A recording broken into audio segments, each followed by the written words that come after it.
Member, program sound. To silent. Okay, today's business, ministerial briefing, ministers coming shortly. Continuation of the informal close by close, scrutiny of the road traffic amendment bill, and the departmental briefing on standing orders for local councils. So if we just skip that one then. Apologies, members. With one apology from Lord Morrow. Any other apologies? No. Okay. Chairperson's business. At page 100, members, there's a draft Christmas card list, all going by e-card. So, members, are you content to agree on the list? Okay. Then at page 102, just refer members to the notification of an oral statement to be made next week, next Monday, by the Minister. Members content to note? Okay.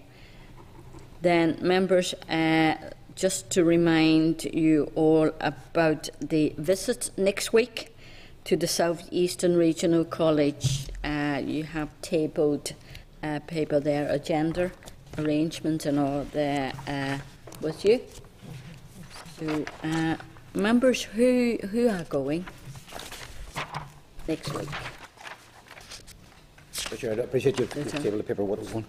Tabled, what page is that, Sheila? 8. Table, page 8 in your table packed. Remember, we talked about this a long time ago. They have like an environmental section, training on different type of issues, courses. So we had said previously we would want to go, and it's been deferred and deferred. So this coach leaving at 9:15. Members can, you can go yourself if members don't want to go and take the bus. I don't generally anybody. There is very limited parking. Yeah. Oh, is it? Okay, okay.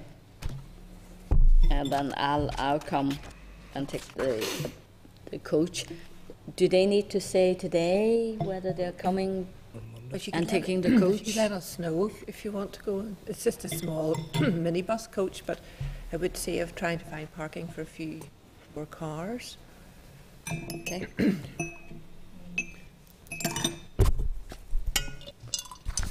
Are most members going to go to it?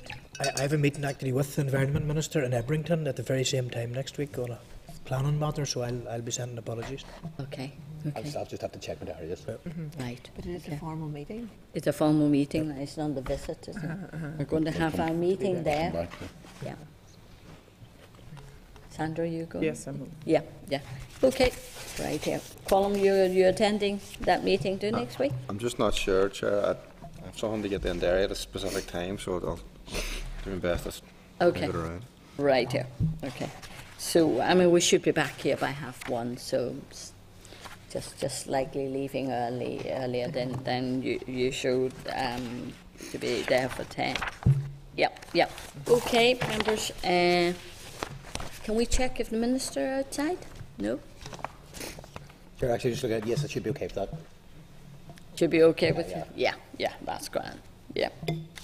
Then next item, minutes. Item 4 at page 104. Members, you content to agree? The minutes? Great. Agree, thank you. Then matters arising, page 111. Let's see, there's a departmental response about volunteer car schemes. Members, you recall this seemed to be a review looking at volunteer car schemes. So,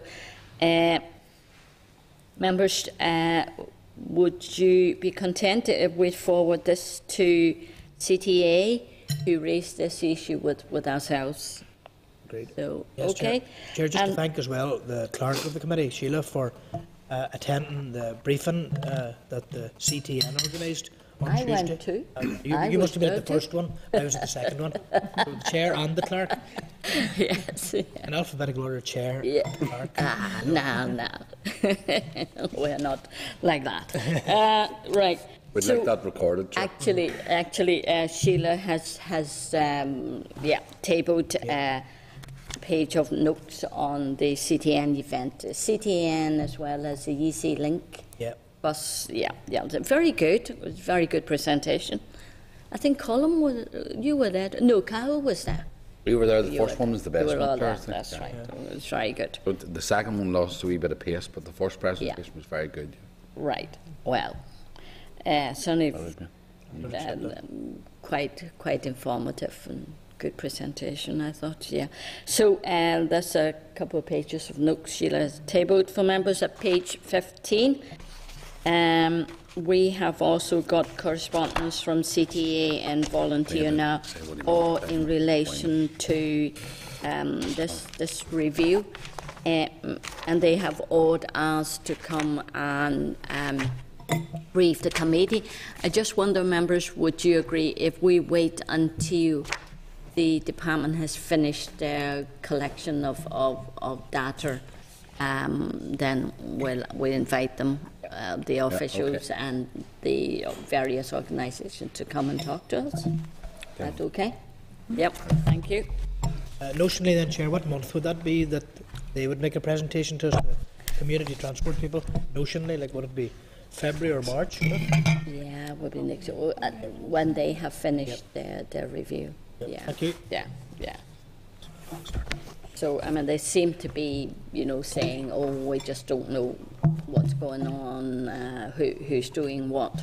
They just want really to get more information. The department gather more data about it, and so I mean, it's not, saying they are going to be cut or major changes. So we'll see. Yeah. So item 6 is a draft budget. Members, you remember last week we had the presentation discussion with the permanent secretary, and the clerk Sheila has now produced a draft response at page 119. Members, we have to submit the response from this committee to the committee for finance and personnel by when? Sometime by next week, is that right? By tomorrow. By tomorrow? Oh goodness. Tomorrow. Yep. So, members, any comments from there? I certainly read through. I think it's quite an accurate record of what we discussed last week. If members want to have just a fairly quick read on that. Yeah. Just one typo error, I think I noticed, Sheila. Only typo error is on one I've highlighted.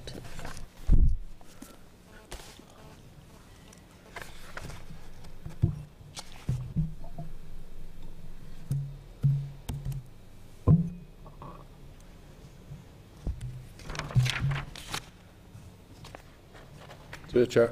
Yep. Chair, just having a read over it, I mean, I'm happy enough. Just 2 points I want to raise. Obviously, the committee's responsibility for it. Certainly one is the road safety element. And I know that some of my colleagues had mentioned last week, I think that's an important one for the committee. Was unfortunately we've seen an increase in road fatalities this year. I mean, we need to ensure that budget is protected.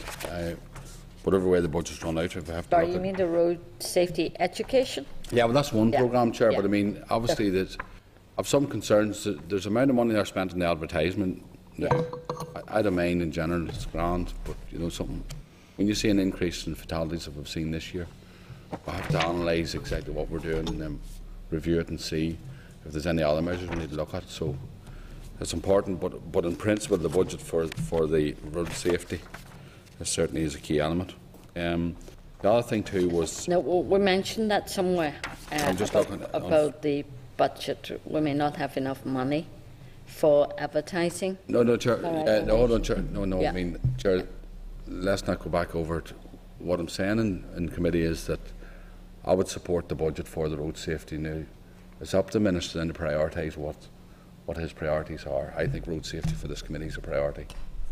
That's all I'm saying. So I would support that element. The other point I wanted to make was, in terms of the job numbers, and I know the people had said, Ministers like, here. you're looking at 500 posts. These are job losses. I mean, we haven't had enough detail right across the board where there would be or anything else, you know.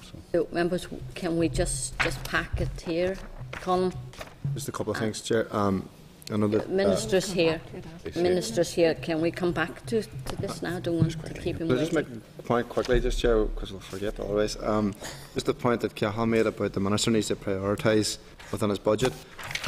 I would suggest that if we're talking about road safety, that the Executive need to prioritise within their budget, and I think there's a difference there. The other one, just a brief one, Chair, is in terms of, talks about the impact on least well-off councils, particularly those in rural areas in West Aban. I had made that point in the Watershed as well. It wasn't specifically around rural areas, it was specifically around our councils, and I think that there is a slight difference there, because there's a big urban council, or it's not so much urban anymore, but it's a big chunk of it's urban in the northwest that would be described as one of the poorer councils, I would imagine. Okay, well, we might as well finish it then, One Peter. very slight amendment, just and to be fair, and it may well reflect what the official said, when it makes reference in terms of an overall scheme on the civil service, I mean, there's been no, it makes specifically reference in our document a particular figure, leave aside what is happening within the department, a particular figure across civil service. There's been no figure agreed. It might be in a wider public sector side of it, the figure smaller than that on it, it may be within the civil service. It just, given the fact that even in terms of the FT briefings, I don't think there's been any figure being either agreed at executive level or even forwarded at executive level. I think, you know, if that was maybe just At the 3,000? yeah. Okay. I think, you know, so it's maybe just said that probably if the word by 3,000 employees was left out, the rest of the sentence would read. Yes. Although we did mention the figure. Yeah, the problem on it is, I mean, we don't there's a know. difference between the estimates of the department on how it would impact on themselves, which is fair enough for them to make their own assessment. But I think to put in a figure whenever there hasn't been any sort of agreement on that, I think it's across the board. Okay. I want to welcome the Minister and his senior staff. Members, you have at page 4 a memo setting out the issues the committee wished to discuss with the Minister. And then at page 7, a departmental update on implementation of road safety strategy. At page 89 is a departmental response regarding taxi roof sign specification. At page 91 is a departmental response regarding the committee inquiry into wind energy. Also want to advise members that Hansard will be recording this session. I want to thank Hansard too for making this special effort to be here this morning for this part. I want to welcome the Minister, Mr Durkan, Ian Greenway, Linda McHugh and Angus Kerr. You're all very welcome, Minister. Thank you for coming. I think we have sent you the list that members are interested to discuss with you. So if maybe we just go down the list, Minister. Yes. You're in the chair, so I'll certainly be happy to go whatever way you want with this. I have seen the list of agenda items that the committee would like to discuss. I'm happy to take questions on any of those issues and any other issues that may have arisen between the list being compiled and now. Sure. Well, the road safety issue, we just actually quickly looked over the response we are going to send to the committee for personnel and finance. Road safety is a big priority for this committee, and as we all know, seeing the fatalities and the serious injuries, the increase this year compared to last year. But we are hearing now that there may not be money for the TV campaign, and there may be reductions in road safety education in schools. So, I mean, is this the priority in the department? Is this one of the top priorities for you? Road safety is a priority for this committee. I can assure the committee it's a priority for me, and I'd like to think it's also a priority for the Assembly. However, you have seen our paper in response to the draft budget. I await your response to the consultation on that paper. Obviously, we are going to have an extremely reduced pot of money with which to do things, and we're going to have to look at what we prioritise in terms of what we do and how much we can still afford to spend on those priorities. What is inevitable is that we're going to have much less money to spend on road safety. In fact, but by doing some calculations, we had £1.2 million to spend on all our departmental functions, whereas the current spend on road safety is £1.8 million. So it's, there are some extremely difficult decisions to be made. I think we have to be also, I suppose, more innovative and creative with how we spend the little money that we do have. But again, I want to reassure you that road safety is a priority to me.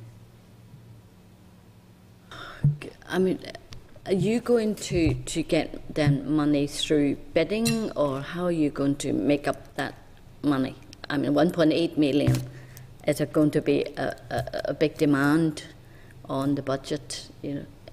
Well, currently that's not even in the budget, so obviously it's going to be extremely difficult. Like I've said, we're going to need to be very creative and innovative. I think there's a lot of work to be done with our road safety partners, be that in other government departments such as Justice and DRD, and also in Enforcement Agency, the PSNI, and others. We have to look at what resources each of these respective organisations are spent in terms of road safety and road safety enforcement, and look how we can best work together to maximise our output and minimise fatalities and casualties on our roads. Previously, some production costs had been shared by the Republic of Ireland on like seat belts and different things. I mean, is that an avenue that we could look at? You know, sharing some costs with them? Yeah, I am aware that that has been done in the past, and I'm certainly not averse to working with our counterparts in the Republic on any issue, and especially not road safety, an issue we obviously share roads. People particularly living in a border constituency, I'm well aware of the issue, how many people drive across the border into and out of both jurisdictions on a daily basis. However, in the past couple of years, this sharing hasn't been going on. I think it's largely attributable to the fact that our respective departments have identified different priorities or different campaigns. However, I do actually envisage an opportunity for this kind of collaboration being created over the next few months as the Road Traffic Amendment Bill progresses, hopefully, and we see our drink driving limit reduced, which will actually bring it to the same level as the drink driving limit in the Republic of Ireland. And I think that would create a good opportunity for us to do a joint piece of work. And apart from advertising on your drink driving, on road safety issues, I mean, you still have to advertise about the new measures bringing in, brought in by the new bill, by the Act, Road Safety Act. So have you money for doing any type of advertising communication to the public? That's vitally important that we inform the public of legislation, otherwise the legislation's no good. Because the carrier bills, I mean, it was a very good communication campaign, when it was being put forward to the public. Yeah, well, like I said, we're well aware of the challenges that face it. Face us, where there are challenges we'd rather have to face, but I'm sure every minister appearing before his or her committee is in a similarly difficult position. However, I must reiterate the fact that the DOE budget has, in percentage terms, been subject to the most severe cut of all the other departments. We're ready to face that challenge and need the help and support of you as a committee to do so. Sure. Okay. Cahill? Thanks, Chair, and you're very welcome, Minister, and thank you very much for that explanation. And I don't think you will see any opposition, Minister, to any of the committee supporting you for the road safety budget. What I was just saying previously before you come in, I mean, obviously, and you've agreed that it's a priority for you. So, and we, any bids that you put in terms of any of the monitoring rounds, we have supported road safety. Because, I mean, if you're talking about a budget here of 1.8 million, you're talking roughly, on average, 1.4 million per road death or fatality, right? So, you know, when you add up those figures, I mean, it's important that we look towards bringing measures, whatever measures forward that will reduce road fatalities. And unfortunately this year we've seen an increase. Just in terms of the shortfall, I mean, clearly, Minister, given that it's a priority, have you looked across the board, right across in your own department, where you would make up that shortfall if, bearing in mind, I think we'll get support in the committee for any bids that you put forward for road safety budget. Have you looked across the department where you could make that shortfall up? Clearly, we've been looking right across each area within the department, down the back of every sofa in the department, and it's clearly not easy. I mean, the department does discharge other functions, which it must do. I mean, while road safety is clearly a priority for the committee, and I've stated that it's a committee for myself, we're not called the Department for Road Safety, we're the Department of the Environment, and there are other issues that we do need to do work on.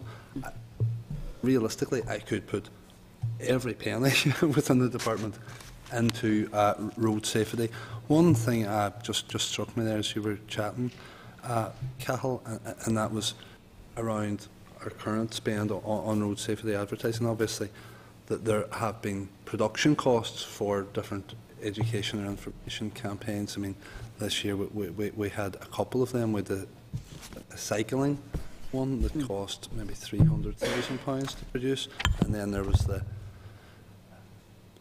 I don't know whether to call it celebrated or notorious, classroom ad campaign that cost somewhere in the region of £500,000 to actually produce.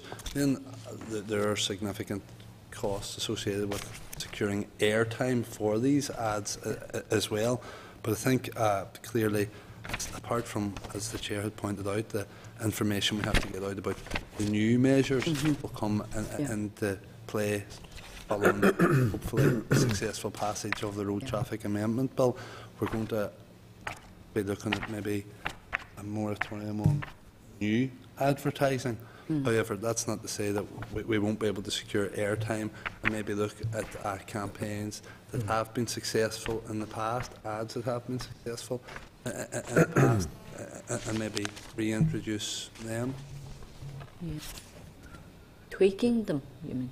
Just. Shall I? Yes. Okay, Cahill? Okay, fine, Chair. Everyone okay? We moved on to the next one. Okay. The next issue, I think, has been talked about in the last while by members, is their concern about training for councils. Where you are obviously preparing for the transfer of planning to councils, and we believe there are training courses at the moment for councillors. I think there's been some concerns about the quality and timeliness of training. Just want to ask your comments. Do you think there is enough, first of all, is that enough money for training? And two, is it the right format to train the councillors? We understand that people would just go like guidelines and legislation and say, here you are.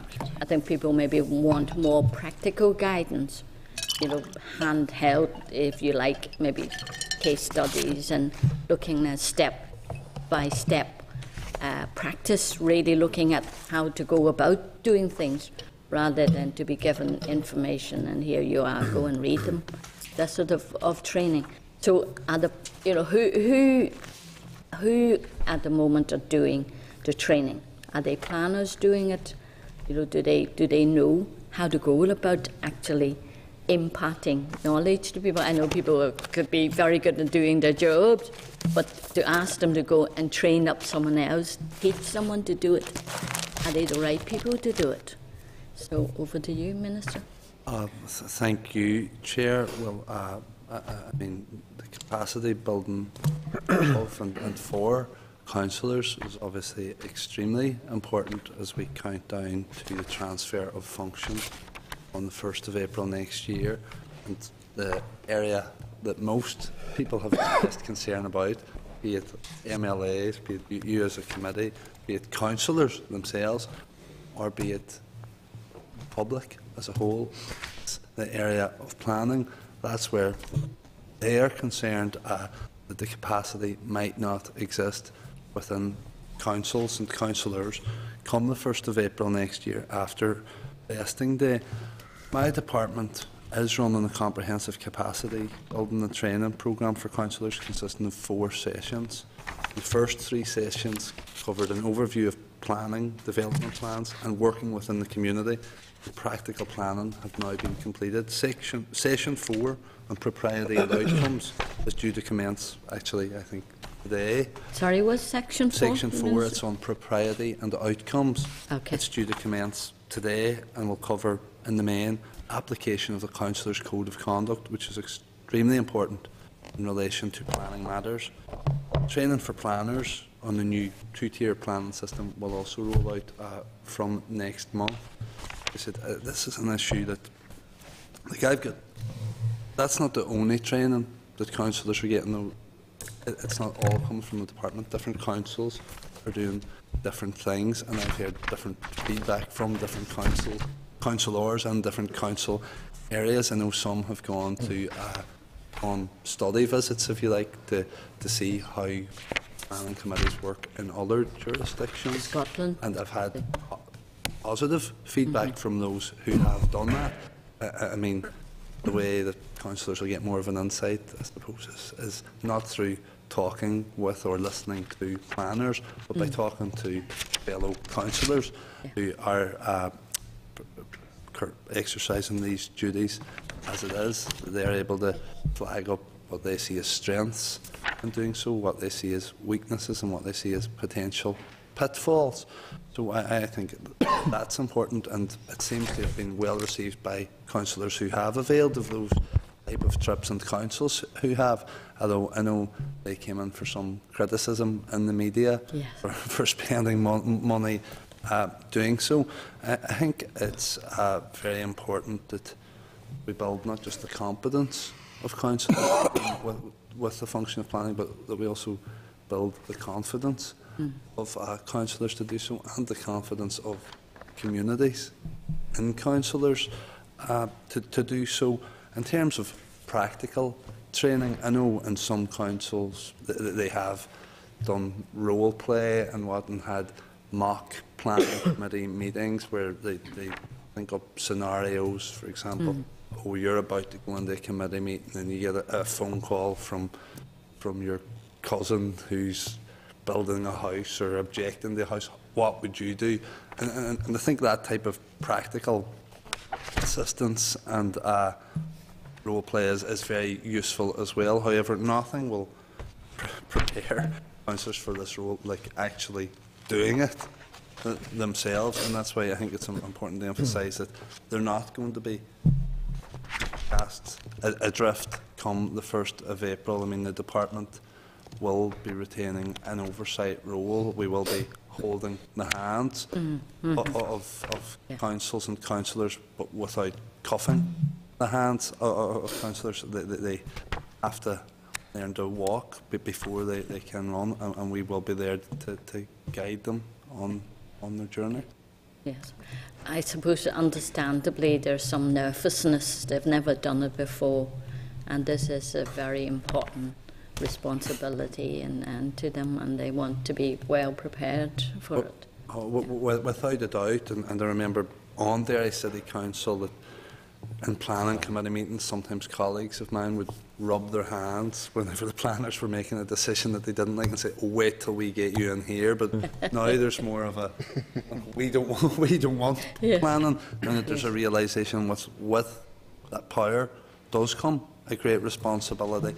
But it's vitally important that we do, and I assure you that we are doing as much as we can to ensure that they are capable dealing with that responsibility. He asked about budget. I mean, my predecessor did secure from the executive some £3.6 million for capacity building for councillors, and I'm not sure how each council is dealing with spending their portion of that money, but I do know that any that I have been in contact with view the planning aspect of that training as extremely important. Yeah. Okay. Slightly aside on another issue, I got recently, I think, something from some email from people. There's some confusion still about the three. You have the two-tier, the Article 32, and then local councils. You have the major and the minor applications, and people are still unsure. The major applications, are they all going to be for local councils, or some of them may be moving up to the strategic team in the department? Minor, major and regionally significant? Yeah. Well, it would be our view that the regionally significant applications will still be dealt with centrally by the top team, if you like, and ultimately decided upon by the Minister. However, major and minor applications will be dealt with by councils and should be dealt with by councils. I did say the department is playing an oversight role, and there is a possibility, hopefully not a probability, that there will be occasionally decisions called in by the department. There might be something that would be on the face of it initially doesn't appear to be regionally significant, but in the course of processing the application, new information is unearthed that means that it is then deemed worth being called in. Okay. That doesn't mean we call something in just because it's controversial either. Councils and councillors are going to have to learn with, or I think the uncertainty, deal with making difficult decisions. Yeah, the uncertainty is that ban on major, that is it clear enough to councillors, that major level or category, that is very clear that it should stay with the council, not to be moved up to be, with the department. Well, the guidelines are stipulated, as to what's what. Okay. And I mean, it will be decided upon application. Yeah, there's subordinate legislation which has come before the committee. It sets out exactly where those thresholds are.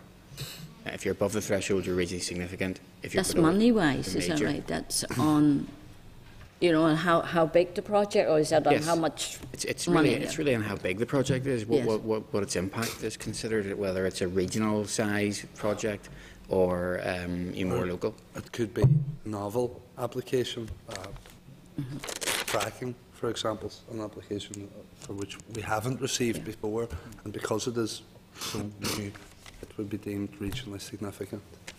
Okay. Peter? Thank you, Chair. Thank you, Minister. A couple of things. I mean, in terms of the training, the criticism that I've heard in relation to that from councillors has tended to centre around it. There's been a wide range of topics covered, there's no doubt. And you mentioned, for instance, that some councils have played internally in terms of that. The problem that's been put to me is people have faced a large amount of PowerPoint and not enough direct hands-on. And you mentioned, and I know that a couple of the councils have done effectively role play and that type of thing. The problem is they're not seeing councillors. That is patchy because where it's done, and also not seeing that coming from the department. You mentioned that, if you like, that people won't really be able to ultimately be walking through this until the powers are there and they'll see it. I suppose my concern a little bit is that however much then people are given an almost academic exercise what the position is, the problem is, if you like, whenever they experience themselves, if they haven't had sufficient amount of direct preparation or practical preparation, that the danger is, yes, they'll learn possibly on the basis then of the first legal case that's taken against the council, or the first time where somebody inadvertently, because they don't really have a full enough grasp or understanding of things, breaches sort of a code of conduct and finds themselves in hot water. So, I mean, I think that could never happen. Okay. Well, yeah, and from that point of view, you know, in terms of that, yeah, that would never happen, whatever. I know it's slightly tongue-in-cheek in that regard. The problem is actually we're better off actually trying to head off those problems before they happen. So I suppose mention has been made. I mean, I encourage, because I appreciate there is still at least a little bit of window of opportunity, the department in terms of any training, the role-play type stuff can't simply be left up to the councils. I would suggest that some of the officials actually gear the training towards a number of sessions where it is effectively more or less like a mock council meeting, doing that you have a range of issues, see how people tackle them, have a degree of critique of, look, here's potentially where you ran into a mistake or you handled that well or whatever. It's actually where people will get a wee bit more confidence in the thing if they see the thing working out practically. But I think it's a lot better it's done in a few dry runs before you actually and there's a relatively limited short space of time, but I would urge you, the department to actually maybe re-gear what training it has in that sort of latter stages to try and focus in on something of that nature on it. No, I think that's a fair enough suggestion or proposal, Peter. While it's important that councils do have their autonomy in deciding what programmes they think will work best for them, I think it's important too that we see what's working best for councils as well, and at least nudge those who aren't doing that in the right direction. Like while I was saying all that we have done and are doing as regards capacity building and training, certainly happy to take on board any constructive criticism or positive suggestions as to how it can be improved. And I mean, I'd be happy to have my officials engage directly with the councils or through NILGA on that. It's a matter of urgency. Okay, Cahill? Thanks, Chair, and thank you very much, Minister. See, in terms of, there's been a few points raised to me already in relation to the PAD discussions. Now, obviously, it's down to whatever type of application that is. How early will the community be involved in that process? I'm starting to ask the questions now. See, at the very start of the process, are they involved in it? Are councillors acting on their behalf? Or, you know, and we need some clarification on that because it's come up in some of the training points. People are definitely concerned. I take it we're still on for neighbour notification, which is vitally important piece in statute. And also just one other point, in terms of flexibility in council making decisions, I take it that the decisions will be made compliant with the policies. So if we're saying, and Angus, you'd said before, that there will be a wee bit of flexibility given to councils to make a decision, is there, because I can see councillors getting especially into rural planning, councillors getting into overturning the decision, is that the flexibility we're talking about here, or are we still sticking with compliance with policy? Because there needs to be a clear line on that, I think. Okay, regards PADs or pre-application discussions, we obviously like to see more emphasis on PADs, but particularly, I suppose, for major and regionally significant applications. I'd also issued guidelines on pre-application community consultation, to which I think you refer. I think it's important that we sell the advantages of this, not just to communities and potential those with an interest in the development, but also that we sell the benefits of early discourse with communities to developers and applicants as well, and demonstrate to them how that can actually, I suppose, ensure the smooth, maybe not ensure the smooth passage, but ensure a smoother passage for their application.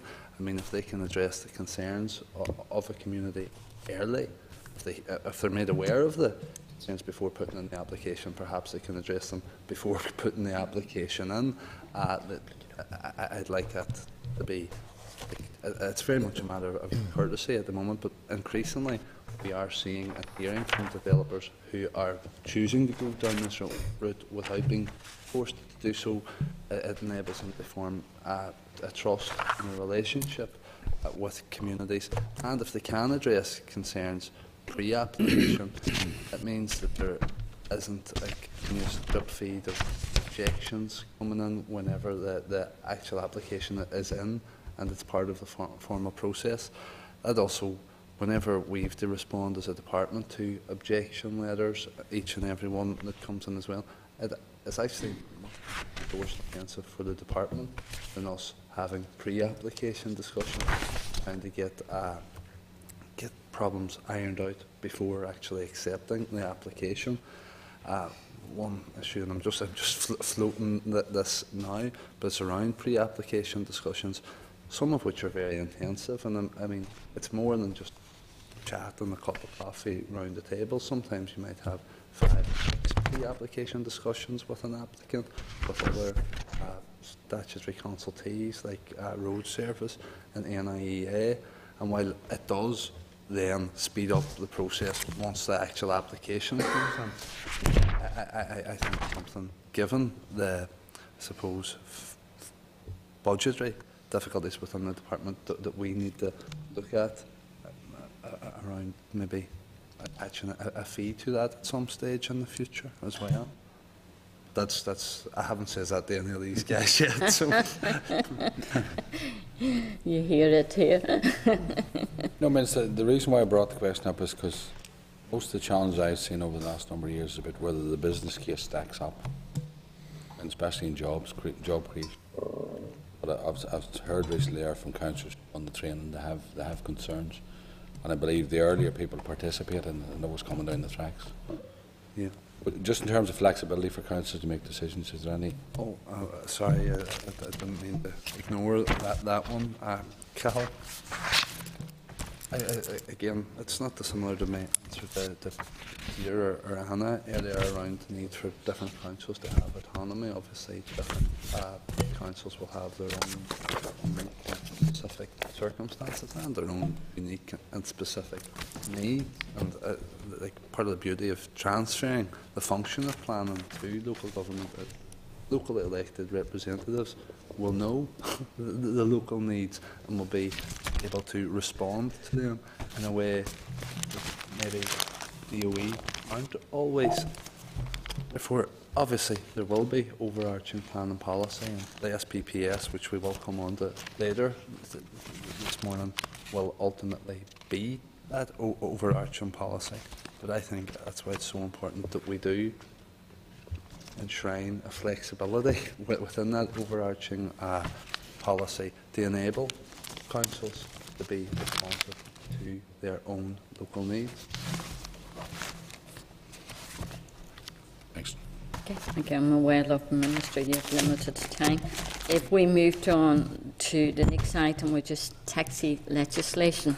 Minister, obviously we all want to know about the progress on single-tier review, or where members in October decided not to agree for the department to go ahead with the SRs, or a number of SRs.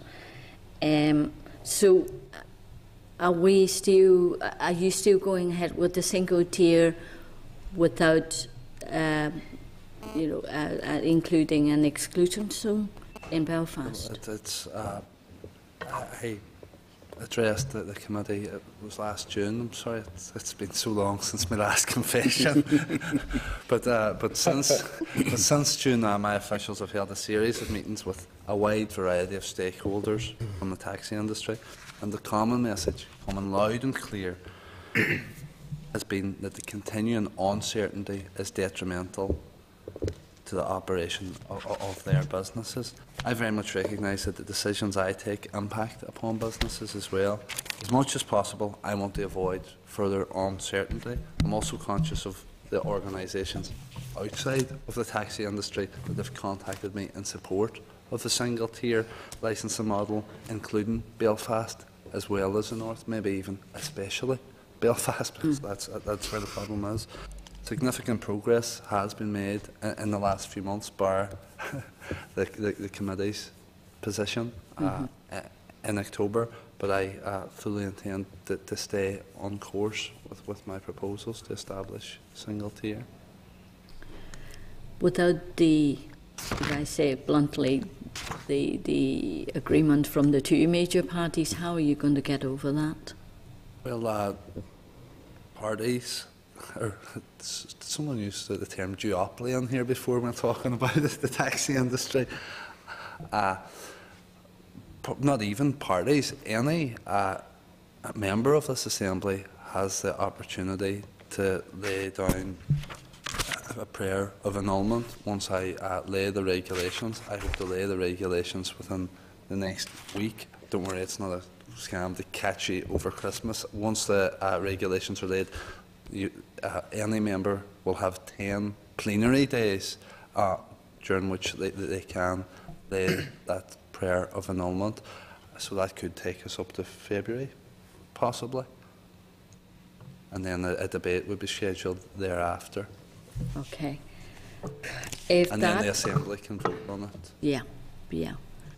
Then if that went through, so have you any plan B? What's going to happen? What's going to happen if there's a plan B? if we need a plan B? I'm conscious, like, we spent a long time there talking about road safety and what we can do to reduce collisions on our roads, but we seem to be firmly on course for collision here on this taxi legislation issue. This is something, it's not something of my invention or creation.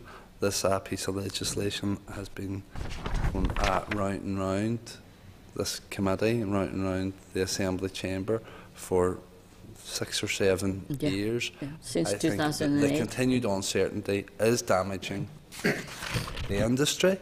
It's creating increased confusion among the public, and at least if we bring it to a vote and I'm voted down, then we'll have to go back to the drawing board, but at least it will provide some certainty in the short to medium term, which currently doesn't exist. Okay. Peter? Yeah, Minister, I think it's maybe not entirely the correct response in relation to that. I mean, there may well be certainty provided, but it may not be the certainty that you're looking for in that regard. And I would simply say, I mean... That might be the certainty you are, though. We shall see. You know, from that point of view, I'm a little bit disappointed that we haven't been able to reach a situation that has been rumbling on for well over a year, I think, that was raised in this committee. But I suppose 2 points I want to clarify then, just from the point of view of going forward. You're going to be laying this, you say, within the next sort of week or so, but then the opportunity, presumably, that I suppose any member could, but this committee, for example, could take a particular position on that and bring it to the Assembly in connection to that. So that's from a procedural point of view. Can I ask then, just in relation to, I suppose, a related issue which has been raised, because on your projected sort of hopeful position from your point of view, you hope this goes through, etc., etc. Where are we then, just in terms of the timing on the issue of taxi metering on that? Because again, one of the issues that has been raised with me is the fact that the single tier seemed to be jumping ahead of also indeed all the taxi metering side of it getting out, and there's a loophole being created now. I suspect the loophole may not be because I think stage 1 may not reach being there, but that's a different point. Yeah, and my timeline outlined in my last visit to the committee, I think, was single tier to come in January, and we wouldn't have seen the metering until September.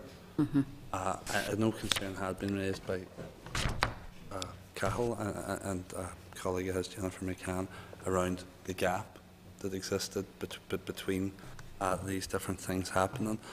I can, I suppose, give some consolation to the committee today, and that gap will now be closed because we don't see single tier coming into June, but metering will still be coming in September. It should all go according to plan.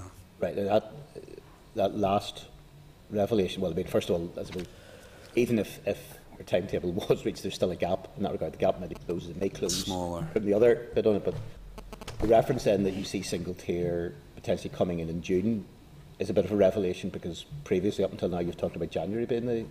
Yeah, but if I lay the regulations and someone lays a prayer of annulment, and then you might have to wait 3 or possibly even 4 weeks for a debate and a vote in the chamber, I'm allowing for the legislative process, and also more time to the industry themselves and the staff to prepare. I think, I mean, again, just it's maybe more of a way of a point. I would just urge you to think again in terms of where you're bringing this forward on it. You know, even at the 8 hour, yes, you may want certainty, but I mean, it may be better to look at certainty of something that can actually get greater buy-in in that regard. I'll just urge you to raise that, but that may ultimately have to be then simply whatever you have to look at Plan B in that regard. But I'm a little bit disappointed the way things have gone until now. But I suspect we'll be coming back to this in the near future. No doubt. Yeah. What's the timetable now then for, so June will be single tier, then September metering. Receipt, is it going to be the following January? Yeah. The receipt, production of receipt? No, that will be September as well. Metering is September. Chair. Taximeters, printers and maximum fare, we're talking 30th of September. Okay. Because I recall, Sonny, previously we said, yes, you will have the meter, but production of receipt, actually piece of paper receipt type of thing, that could be delayed for a few months. Is that correct? You're keeping the meters and the printers And the together? printers, yeah. Is it going to both coming on board in September at the same Yes. time? Yes. Oh, okay. Hopefully. Okay. Right. If all goes according to Plan A. Right. Yes. Yes. Okay. Carol? Thanks, Chair, and appreciate the Minister's response. Just very disappointed, Minister, to be honest. I mean, the thing for me is now, we'll be going to Plan B, and I'm just like to tease it out in terms of single tier, and really this is only a Belfast issue, to be honest. Can you enlighten us as to what will happen when we vote against this next February or whenever it comes through? What's the Plan B, sorry? Okay, well, that all will be revealed as we get there. I'm hopeful that we don't, but I mean, I think someone said in this committee before that this wasn't just about Belfast, this was about all of the north. Can't remember exactly who that was, but I think he's sitting next to Colin Eastwood. No. And this was in an effort to get this legislation sped up. Yeah, Minister, but we also put in a review, bit in reviewing the legislation. Now, it is across the north, and if anybody else, any other city wants to go with a two-tier system, they're entitled to do that. So they're entitled to do that. We believe the single tier will operate right across the North Island, Belfast. But if Derry and Newry wants to operate a two-tier system, that's gone. Let them make the, So I mean, we've been round it, and you haven't heard it, but it's up to you to step up to the plate and deal with it. You know what the issues are. That's precisely what I'm trying We've to said do. so. I mean, it's all right talking.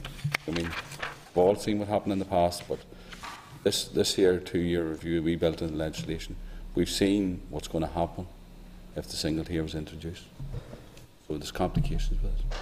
So it's just disappointing that we're going to have to vote this down and then we go to Plan B.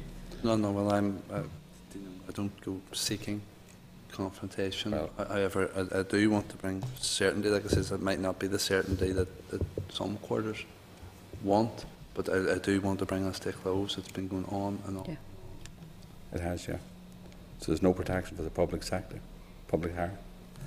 You prefer to see a private hire take over the whole. Well, it's grand, Chair, it's grand. The Minister's in any favour of private hire. or any company, the market will more or less decide their fate. And if someone's providing a good service and a value for money service, then they should not only survive, but they should thrive on a level playing field. And we should be thinking what's best for the customers, for the citizens of Northern Ireland. Yeah. Okay, we moved on. No other question? We moved on. SPPS. Minister, we had a very useful, I think, presentation by Angus and his team last month, as in November, on the draft SPPS. There were a number of questions, and I'm sure others will bring forward, but the renewable energy sector wasn't very happy about the fact that there was no mention in the SPPS about the national policy on renewable energy. The framework wasn't mentioned, and I think at the time Angus said there's no problem maybe to mention it within the SPPS. So first of all, are you going to put it in? And the second one is, is the emphasis on renewable energy, the presumption in favour of development being taken out of the SPPS for renewable energy. And that's not just obviously on wind turbines, it's on other type of renewable energy. So if we can have an answer on that, please. I know, maybe a bit more, or a bit too much in the details. You were not involved in that last meeting. The draft SPPS went out for a public consultation, received over 700 responses, and this PPS 18 was certainly one of the more thumbed chapters in the document, and certainly one that there was particular interest in right throughout the responses. Subsequent to the publication, we have had issues raised largely from the renewable industry. I've had 1 or 2 meetings, and I expect to have 3 or 4 more with concerns. Now, I have no doubt, and I mean it was a view actually expressed to me around this committee table before, PPS 18 might have needed tightening a bit. However, the feeling coming from from the industry is that it's not been tightened so much as strangled by our amendments to that policy. And I think that's something that we certainly have to take back and consider very carefully, particularly given the programme for government targets and other targets set on us as a government as regards our obligations on renewable energy. I'm conscious of the committee's own piece of ongoing work around wind energy, and I'm also conscious that I would like to have an opportunity to consider it prior to publication or final publication of this draft SPPS. Be daft, I think, for me to completely ignore a piece of work that has been commissioned by this committee and something that you've spent so much time and put so much effort into. So I look forward to seeing it and possibly factoring it into the final SPPS in terms of renewable energy policy. And I know like the issue currently, and it's something that does present a problem or create a problem, not just for communities and potential objectors to wind farms in particular, but also presents a problem for some of my planning officials, is the weight attached to wider economic and environmental benefit. This ultimately outweighs any other consideration, even in areas of outstanding natural beauty or areas of special scientific interest. And I do believe there need to be some safeguards or checks put in place for that. Because there are times, and I mean, we certainly, as a department, don't go out with a presumption against development, but occasionally we will feel that the wind farm application isn't right, nor is it in the right place, and then we proceed with to issue a refusal. But I'd say 9 times out of 10 or 99 times out of 100, if that goes to appeal, we lose because of how the policy is currently framed. Yeah.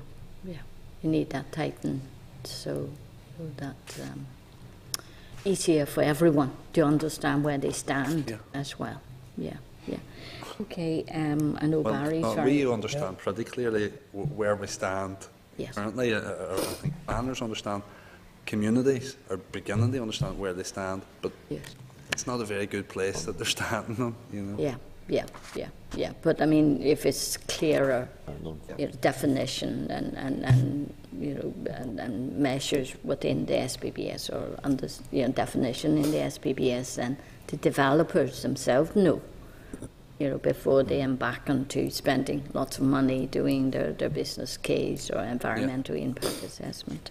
Okay, I know Barry's got a burning question, and I'm absolutely. going to leave you to ask about the rural planning. what you're going to I'm very interested in rural planning because these issues are brought to my attention every week in life by people who feel that planning policy doesn't meet their requirements, doesn't reflect the character of their area. My last meeting of that character was last night at 7 o'clock. A young couple who are hoping to secure planning permission to build. What a crime! What a crime to build a house in the country. But I suppose what I would say is, in the bringing forward of the strategic planning policy statement, I think the department should take an opportunity to at least give a nod in the direction of presumption in favour of building in the countryside, subject to siting and integration type criteria. There should be a change in direction, I believe, and even if that means ministerial intervention or ministerial direction. So I'm really trying to explore with the Minister and his senior advisors if they would be considering that to meet the need of rural communities, non-farming rural dwellers in particular. Might the department move in a slightly different direction? Take this opportunity of a policy review as well, you might say, to give a nod or even to give direction that councils will be able to accommodate people, not unreasonably, not a free-for-all, but subject to siting and integration criteria. Thank you, Barry. Chair, this is an issue that's brought to my attention every week in life as well, isn't it?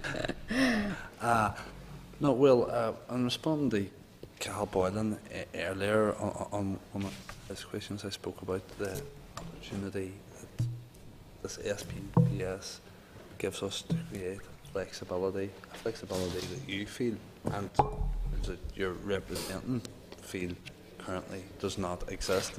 I'm keen to avail of any opportunity, not just, I always say that the SPPS I was viewing as not merely a consolidation of existing policy, but an opportunity to improve existing policy. This is an issue that has been raised by yourself, by colleagues from all different parties, and it's something that I'm keen to address. Ultimately, as outlined earlier, councils will be the decision makers in the type of applications. So it's up to us, I think, as a department, to afford them that flexibility when finalising this SPPS, that whenever it comes to them drawing up their development plans, their local development plans, they can take local needs and factors into consideration, and obviously some council areas are more rural than others. Demand for housing in rural areas will be greater in some council areas than others, but that's something I believe that we should be able to accommodate. And the problem is, the more people that build houses in the countryside, the harder it will be to get one farm. So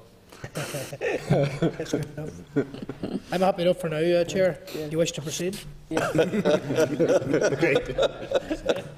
Minister, I know you said you want to take into account our own, the committee's inquiry report on wind turbine before you finalise the SPPS.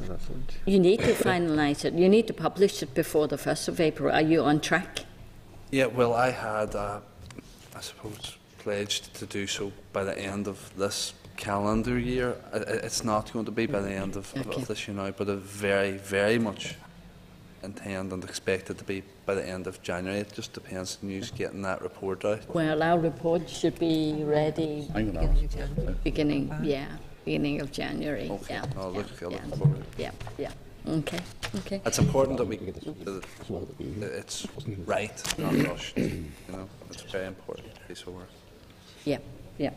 The next item is on committee inquiry. We're more. Oh, all right. Oh, two more speakers. Sorry about that. Cahill. Thanks, Yep, Chair, yep. and I appreciate and thank the Minister for the answer to Mr McElduff's question. In a similar vein, and that's why I asked about flexibility earlier on.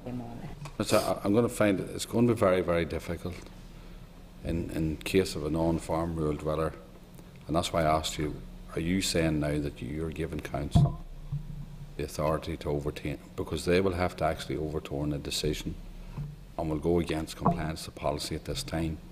So I would prefer to see something in the policy itself, a criteria that would facilitate the non-farm rural community. So we need clarity on this, how exactly, because unless you say, I take it, I'm just trying to figure out this, if you say they can be facilitated under the area local development plan, so they allocate a number of houses for that area. Yeah, no, that's grand. So clearly you're just saying then it's not site specific or anything else, it's just individuals can apply to live in a certain area and that's it. I mean, it's going to be very, very difficult. I don't know, I don't see that's how... true, but you have to... No, that's as well for urban dwellers. I mean, because I want to live beside my mum, it doesn't necessarily mean that I can. That can. No, it doesn't necessarily mean I would want to either.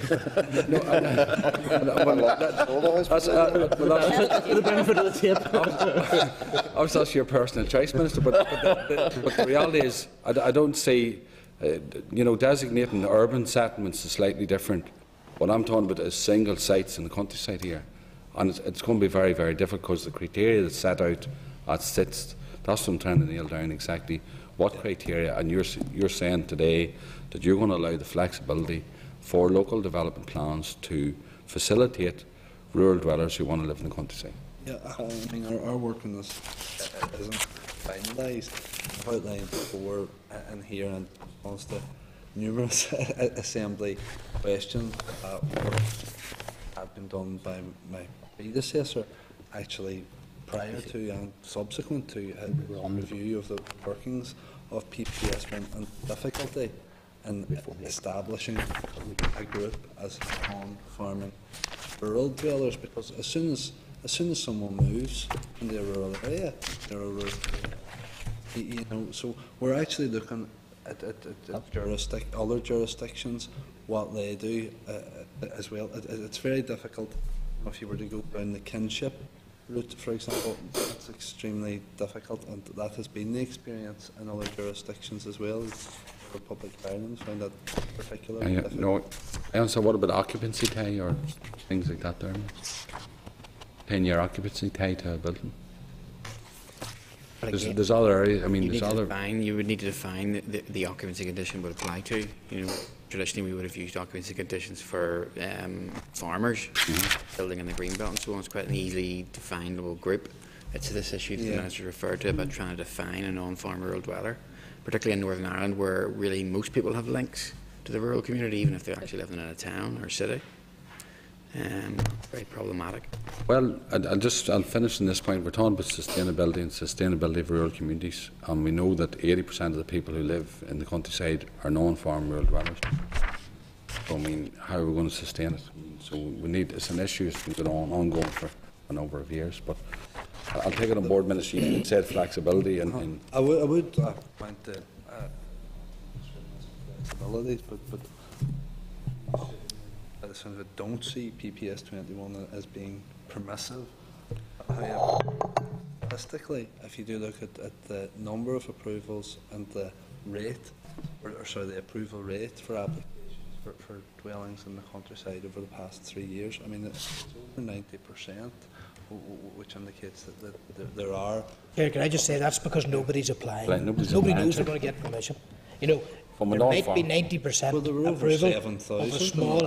years. People don't apply. Sure, with respect, you heard that from a group of agents recently, a group of planning advisors who said we're not making any of these applications because they're not going to get through. If I want to be straight, people are not making applications. Well, 90% of what? The approvals are there on the criteria there already. It could be replacement or new builds in terms of farming criteria. That's the biggest majority. it's good to say I'm sure not everyone in the planning profession is as scrupulous as that they won't take an application that they don't think they can get passed. I do know there is an issue though, and I know people maybe aren't applying for ones that they think's a beaten docket. Basically, I've outlined some of the difficulties that we have here. Sustainable development is what we're after, so it's important that we try to get both within this document and in collaboration with the councils who will ultimately be the decision makers in a matter of months' time, a system that allows for that sustainable development. Thank you very much. Okay. Members, I know oh, this is to Ian. Sorry, Ian. Yeah. You know, I think the chair's trying to get all the questions here. In respect of, and I suppose it comes down to, and there's the wider issue of planning and PPS 21, and I know there was a judicial review in respect of the a case that where there were sort of clustering to a group of buildings and the definition of a group of buildings, and I think planning permission had been approved for one agriculture building rather than buildings as it was referred to. I know that planning have now reconsidered that position, but have you given any consideration to looking at the definition of that and making it defined within the policy rather than it being left to each individual area to consider whether they class it as 1, 2, 3 or more? I know that there are a number of applications approved with one agriculture building, and then a house is allowed to be approved in that sense. But given that this case has now went through the courts and that planners are now looking at it from the perspective of that it's 2 or more, how does that sit? I know you can't go backwards, but I know it does, given that there's precedent set now within the judicial review. Have you looked at that, and are you considering amending it? Well, the issue of clustering is one that has come up previously as well, and I mean the policy does include a provision for dwellings on farms not to cluster with buildings or groups of buildings where there are independently verifiable reports from maybe the health or safety executive or medical professional as there haven't been good reasons as to why that can't be the case. Ultimately, however, we do prefer to see the clustering. It allows for better integration in the rural area, and I mean the one thing that we do really want to avoid, whether it's in instances to which you refer now, or even any dwellings being built in the countryside, is sprawl, and that's really what we don't want to see. I think it's important that we ensure that whatever we do with policy, and however we may relax it, that there are safeguards in place against that type of sprawl that could actually ruin our countryside, which is a tremendous asset. I think there's which you could cluster visually, not necessarily just right on top of each other, but I suppose it's the definition specific to the group of buildings where it has been considered that one was enough in the past, whereas now the legal challenge or successful legal challenge to an application means that it now has to be, as it says, buildings. Well, I do believe that there should be a degree of flexibility there, and planners should be allowed to exercise a degree of discretion as well, because obviously no two sites are identical. They could have the different location, obviously different topography, and integration might be achievable on one site where there is just one building currently that might not be achievable on another.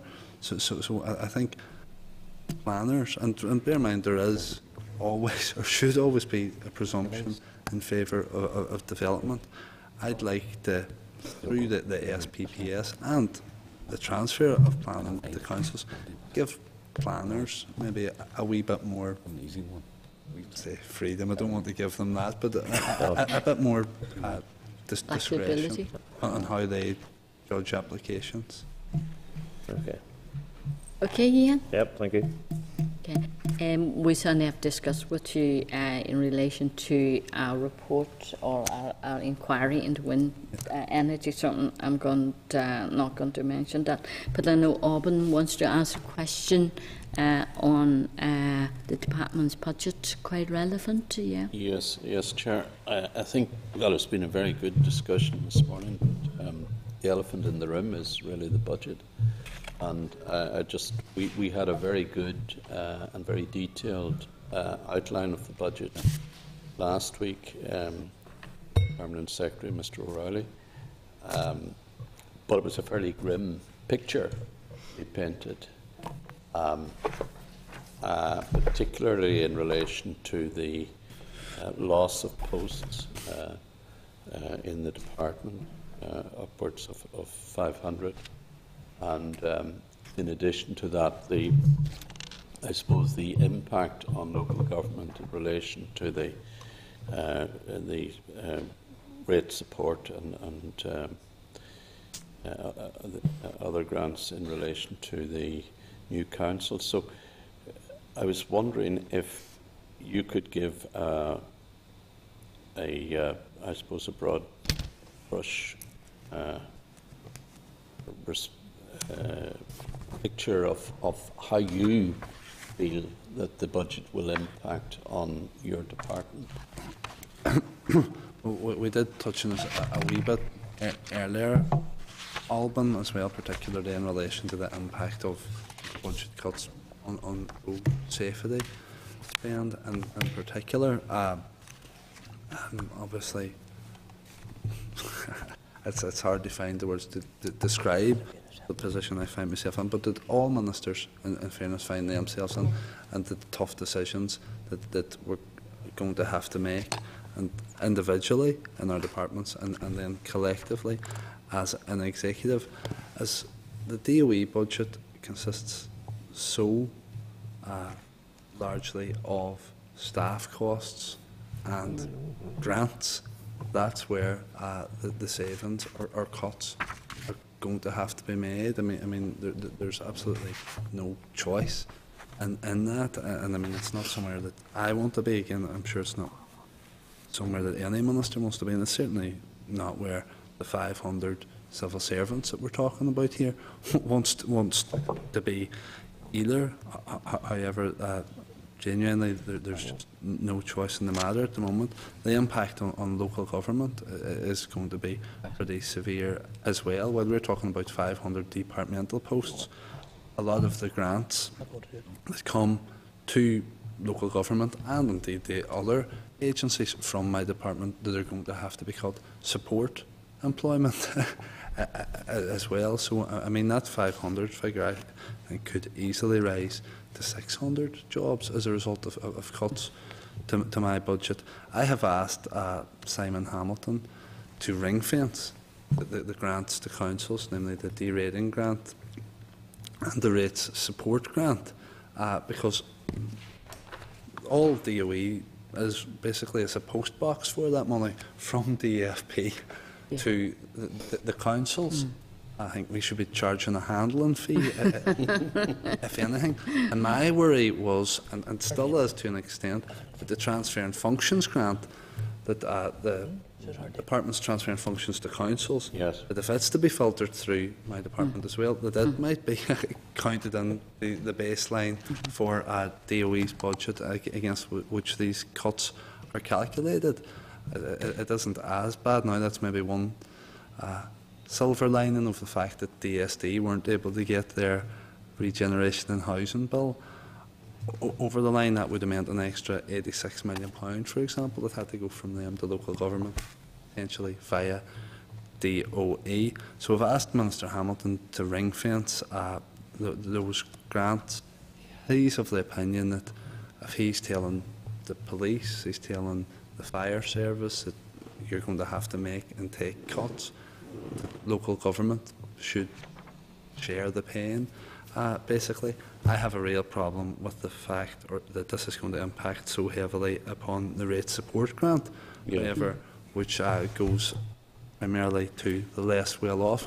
So therefore, the impact of these budget cuts is going to be disproportionately adverse on those who can least afford it, and that's something that gives me great cause for concern. Simon Hamilton wasn't particularly receptive to my suggestion that he ring-fence it. He says, as I've said today, tough decisions need to be made. He said he'd love to be able to tell me what to do with my budget. I says I'd love to be able to tell him what to do with his. but like I say, it's going to be extremely difficult. Just one point in local government. I mean, this is the commencement of the 11 new super councils. It just strikes me that it's a very, very bad start for super councils to have to trim their budgets, possibly to increase rates, or alternatively to reduce services and to maybe reduce employment. Yeah. It's a very bad start to the new council. No, I agree entirely, Alban, and their points that I have made and will continue to make to the Finance Minister and executive colleagues.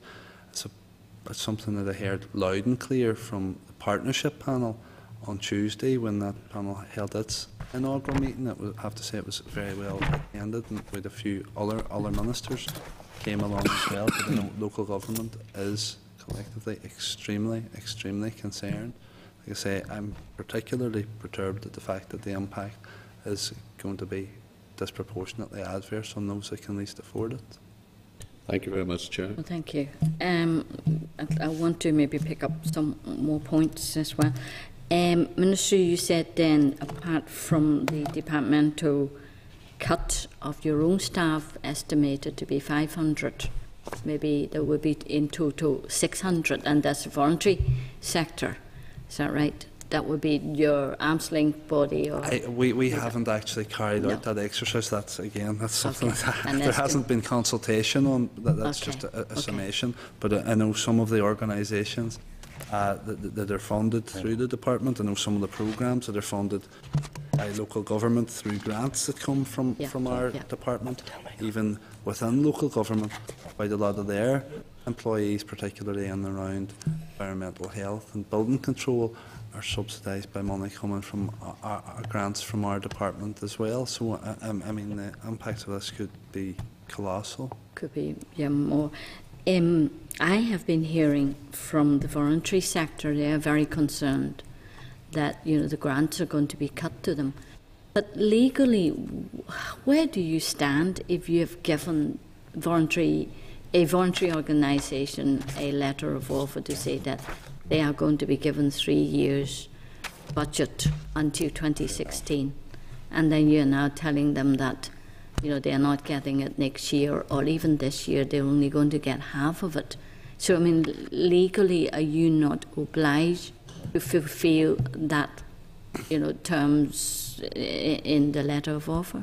Well, that's something that we'll be engaging with the Department Solicitor's Office on. I'm aware of which organisation to which you refer. Yeah. Obviously, it's a very difficult situation. The financial situation, the economic situation is unprecedented, and I mean, I take certainly no pleasure in going back to anyone and telling them the cupboard is bare, but we have to check on any commitment given to any organisation, and certainly I'm not the type of person who makes commitments that they can't honour, but if I'm incapable of doing so, it puts me in a very tricky situation indeed.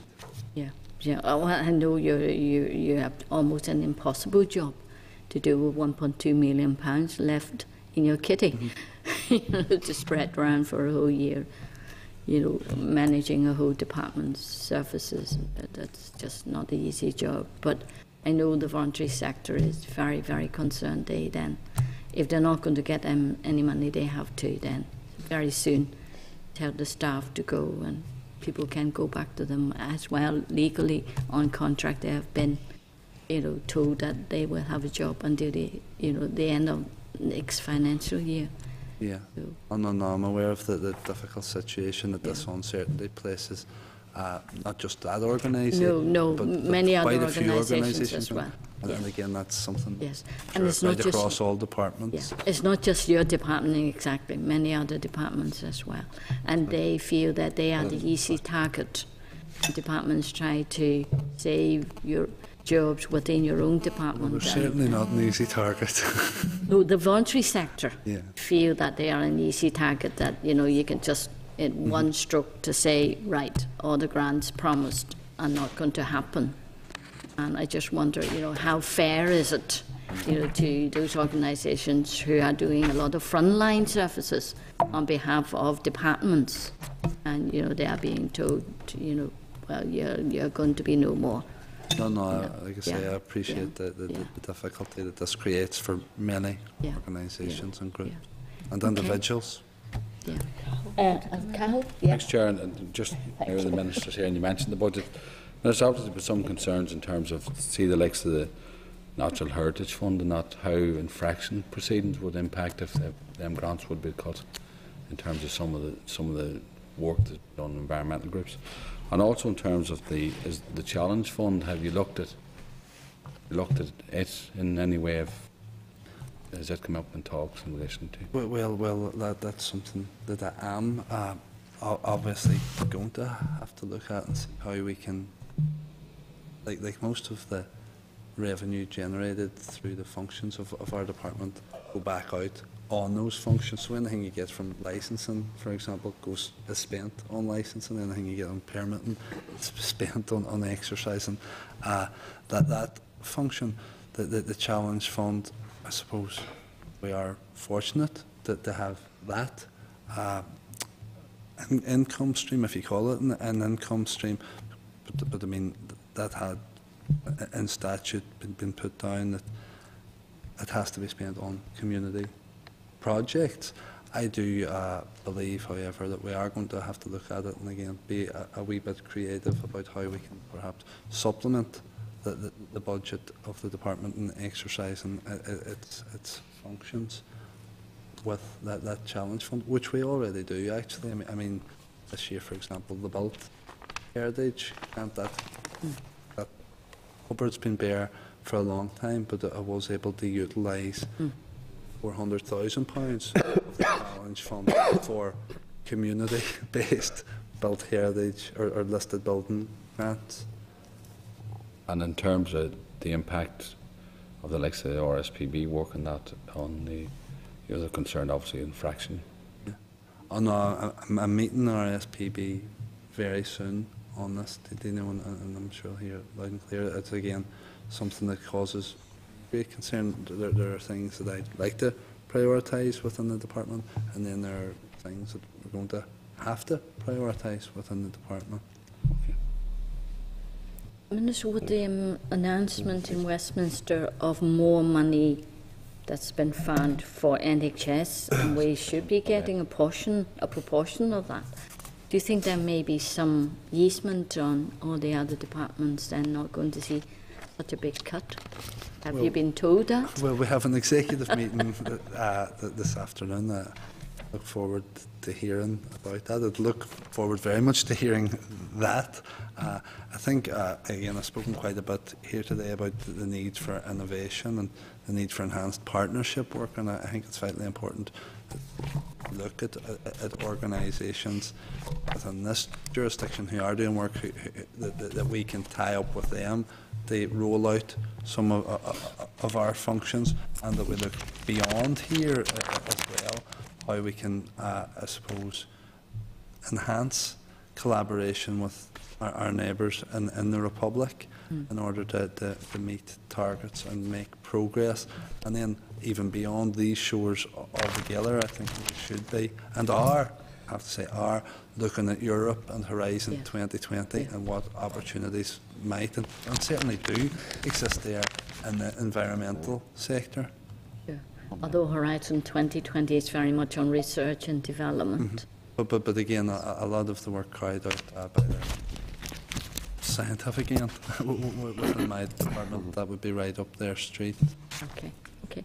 Well, thank you very much. No more. Oh, Carol, you want to come back No, in? no, You're no, okay there? grand. Yeah, No, yeah, no. yeah. You're okay. Yeah, No, yeah, sorry, yeah. but Not I'm crossed out. timing. Yeah, that's fine. Well, thank you, Minister, that's all and right. your staff for spending so much time with us. Thank you. Okay, thank you. And we're going to see Ian and Linda again. Go and have a cup of coffee, and we'll bring you back. Yes, thank you. Thank you. Yes, yeah, we'll go back. Yeah, members, we haven't finished the budget paper. What page is that, Sheila? The members, we're just now looking at the 119 page. Members, if we can just agree on the response we're going to send to the committee for finance and personnel. Peter, you just finished just with the your point, comments? I think it was probably just removing about 3 words because there hasn't been any agreement in terms of numbers and that. So I suspect that's, with the best will, more speculative on behalf of the department if they were talking about 3,000, whatever. So I'm just conscious of the fact sometimes these things get quoted in a paper and then suddenly become gospel in that regard on it. So I think it's better simply to refer to the fact that there will be reductions. You know, I've no problem with whatever figures they're putting forward. They're putting on behalf of their own department. Yes. That's a different kettle of fish. They're in a position to assess that. Yes. Yeah. Well, Yeah. Chair, I mean, 3,000 seems to be a putative figure in relation to the overall downsizing of the Northern Ireland Civil Service. It may well not be the ultimate figure, but thereabouts, and that seems to me to be to put, you know, the loss of 500 posts into a proper context, or into a context which is more intelligible. And I think that it's important that we reflect that. We've been told this by the Permanent Secretary. I think we should be reflective of that. Or we can say that it is speculated by the department, I don't know, so that it's not seen as a figure set in stone. Members, we just add the word speculated or a speculative figure? Or Anticipated, maybe. Anticipated. I don't know. Would that be also? I mean, I to be would fair want to also, sorry, to add that also there will be impact on the voluntary sector as well. Yes. That's You later know, on in the what, paper, what Anna? they, is that in, in that? Yeah, yeah, yeah. That because of the cutting of grants, a lot of some of the voluntary sector will service provider, community voluntary sector. Yeah. Yeah, that withdrawal of this funding within the result. Yeah, in the community. Yeah, that's fine. Yeah, What do yeah. you think about the 3,000 then? Where is the bit on 3,000 So it's only a bit in staffing on the on the page paragraph? 104 type of thing. It's more or less first sheet. 104, yes. Really? Yeah. Well, I'm quite happy to take it out, members, if most people want to take it out. Although Alban feel that maybe it's important to put it into context. Yeah, well, I think you should put it into a context. Yeah, well, this is just going to be sent to the I know, committee it's, for, yeah. personnel, finance and personnel. For fiscal explains, that will be part of the, yep.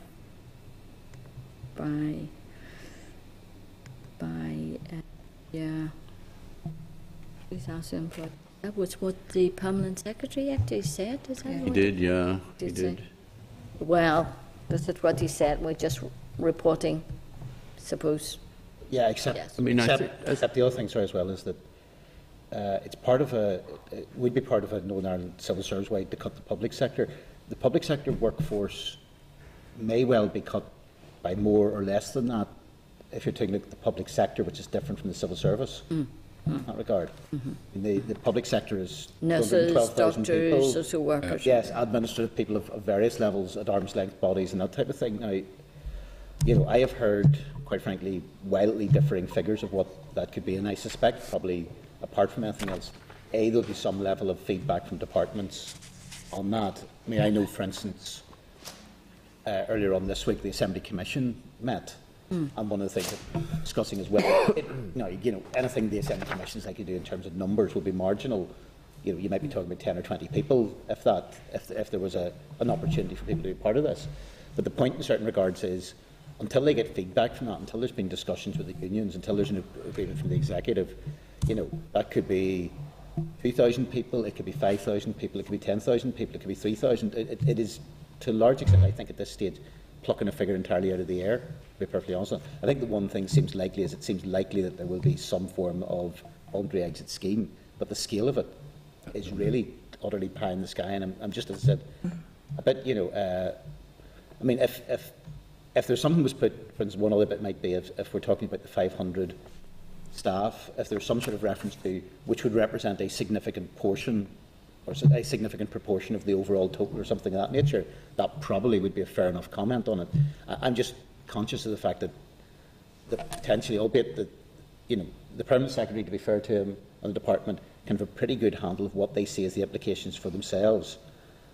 I think their ability to be able, with the best will in the world, to be able to say what the overall impact on the public service, or that whenever nothing at all has been agreed, I think is entirely, utterly speculative in its nature, and maybe wildly speculative in its nature. That's my problem with highlighting that. I'm more than happy to indicate that the 500 is a significant proportion is likely to be a significant portion of the overall total. Yeah. But I think if we don't know really what the figure is, I'd be loath to put down a figure which gives that a certain level of gospel in that which isn't actually accurate in any shape or form. What do you think, Corbyn, if we just say to cut the public sector workforce? Well, I mean, if you want to run with that, that's... I mean, as I said, you could add in when it talks about the 500 staff, which would be a significant proportion of the overall total or something of that nature, might sort of highlight that it's not just a sort of a minor shaving type of thing. Yeah, okay, Okay, enough, yeah. Over that. Okay.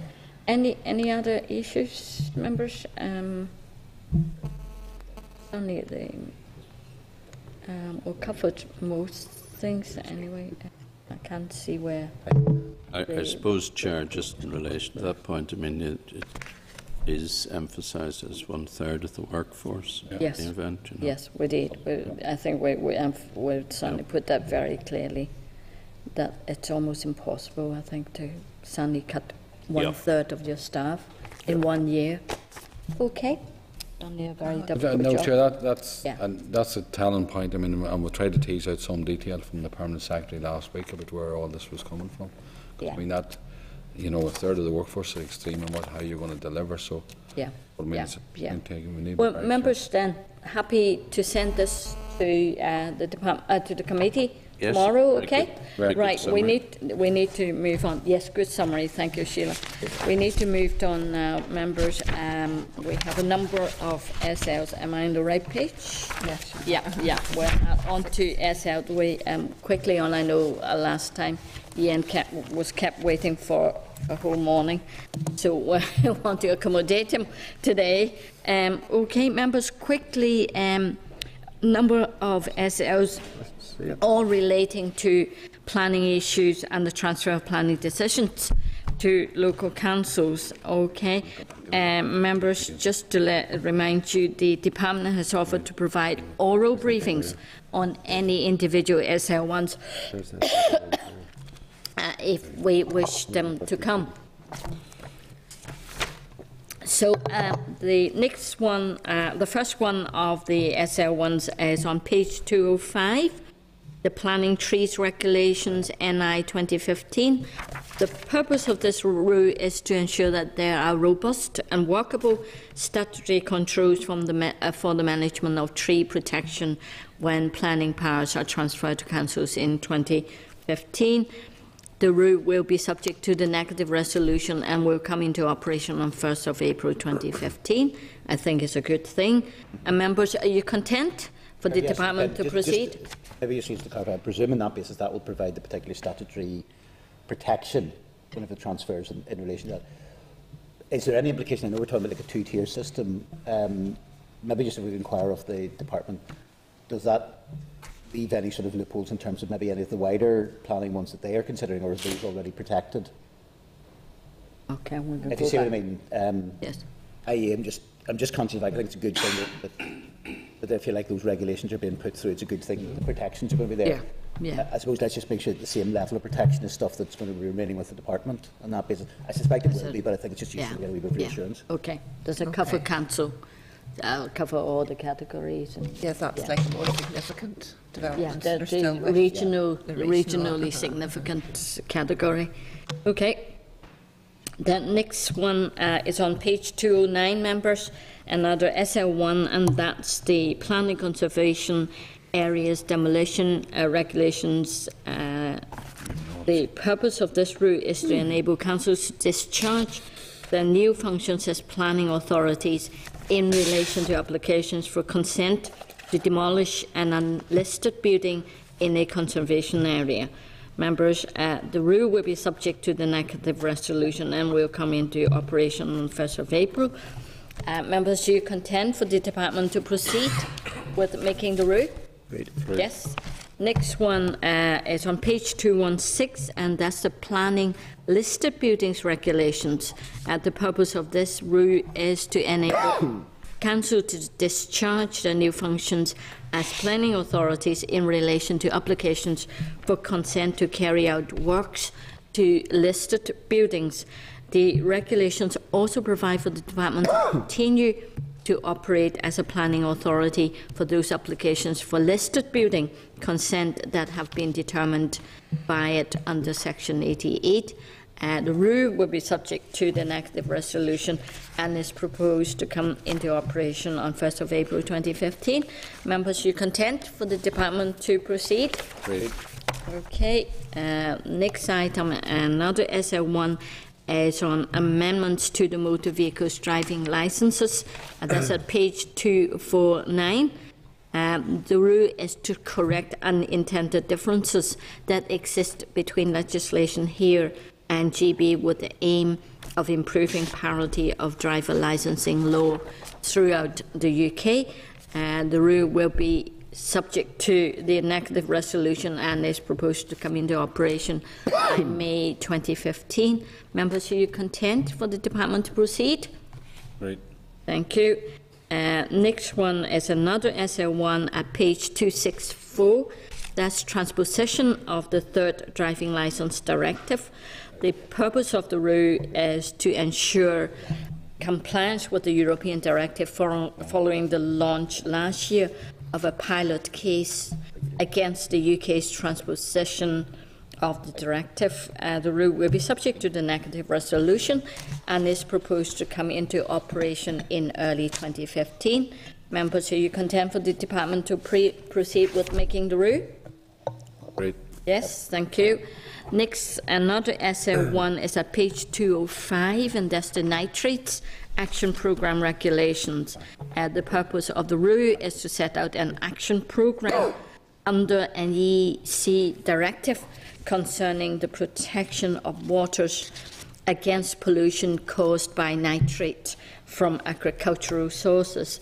The rule will be subject to the negative resolution and is proposed to come into operation on 1st of January 2015.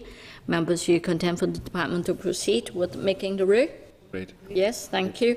Next item, another SL1 is on page 247, the phosphorus use in agriculture regulations NI 2014.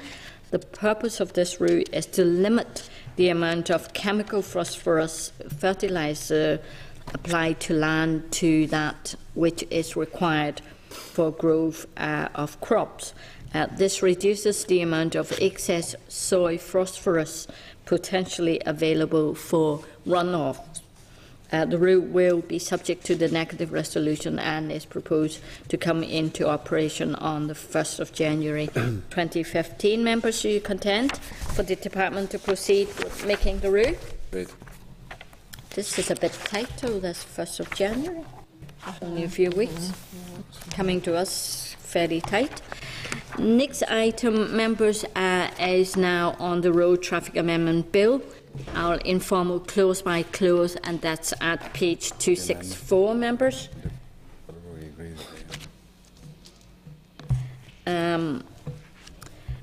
Just to remind members, this session is being recorded by Hansard for the report on the committee stage of the bill. Departmental officials will attend for this agenda. Just really to remind members that this is obviously the initial consideration of the clauses to establish if you have all the information you need, or if you think the clause may need to be amended, or they require any further information, or you require any further information from the department. So you're very welcome, Ian and John and Nicola, and apologies again for last week and keeping you there and not calling you in.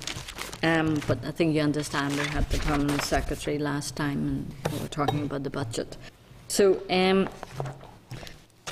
the officials will provide a short overview of the clauses of the bill which relate to graduated driver licensing, and now then move to consider the remaining clauses of the bill.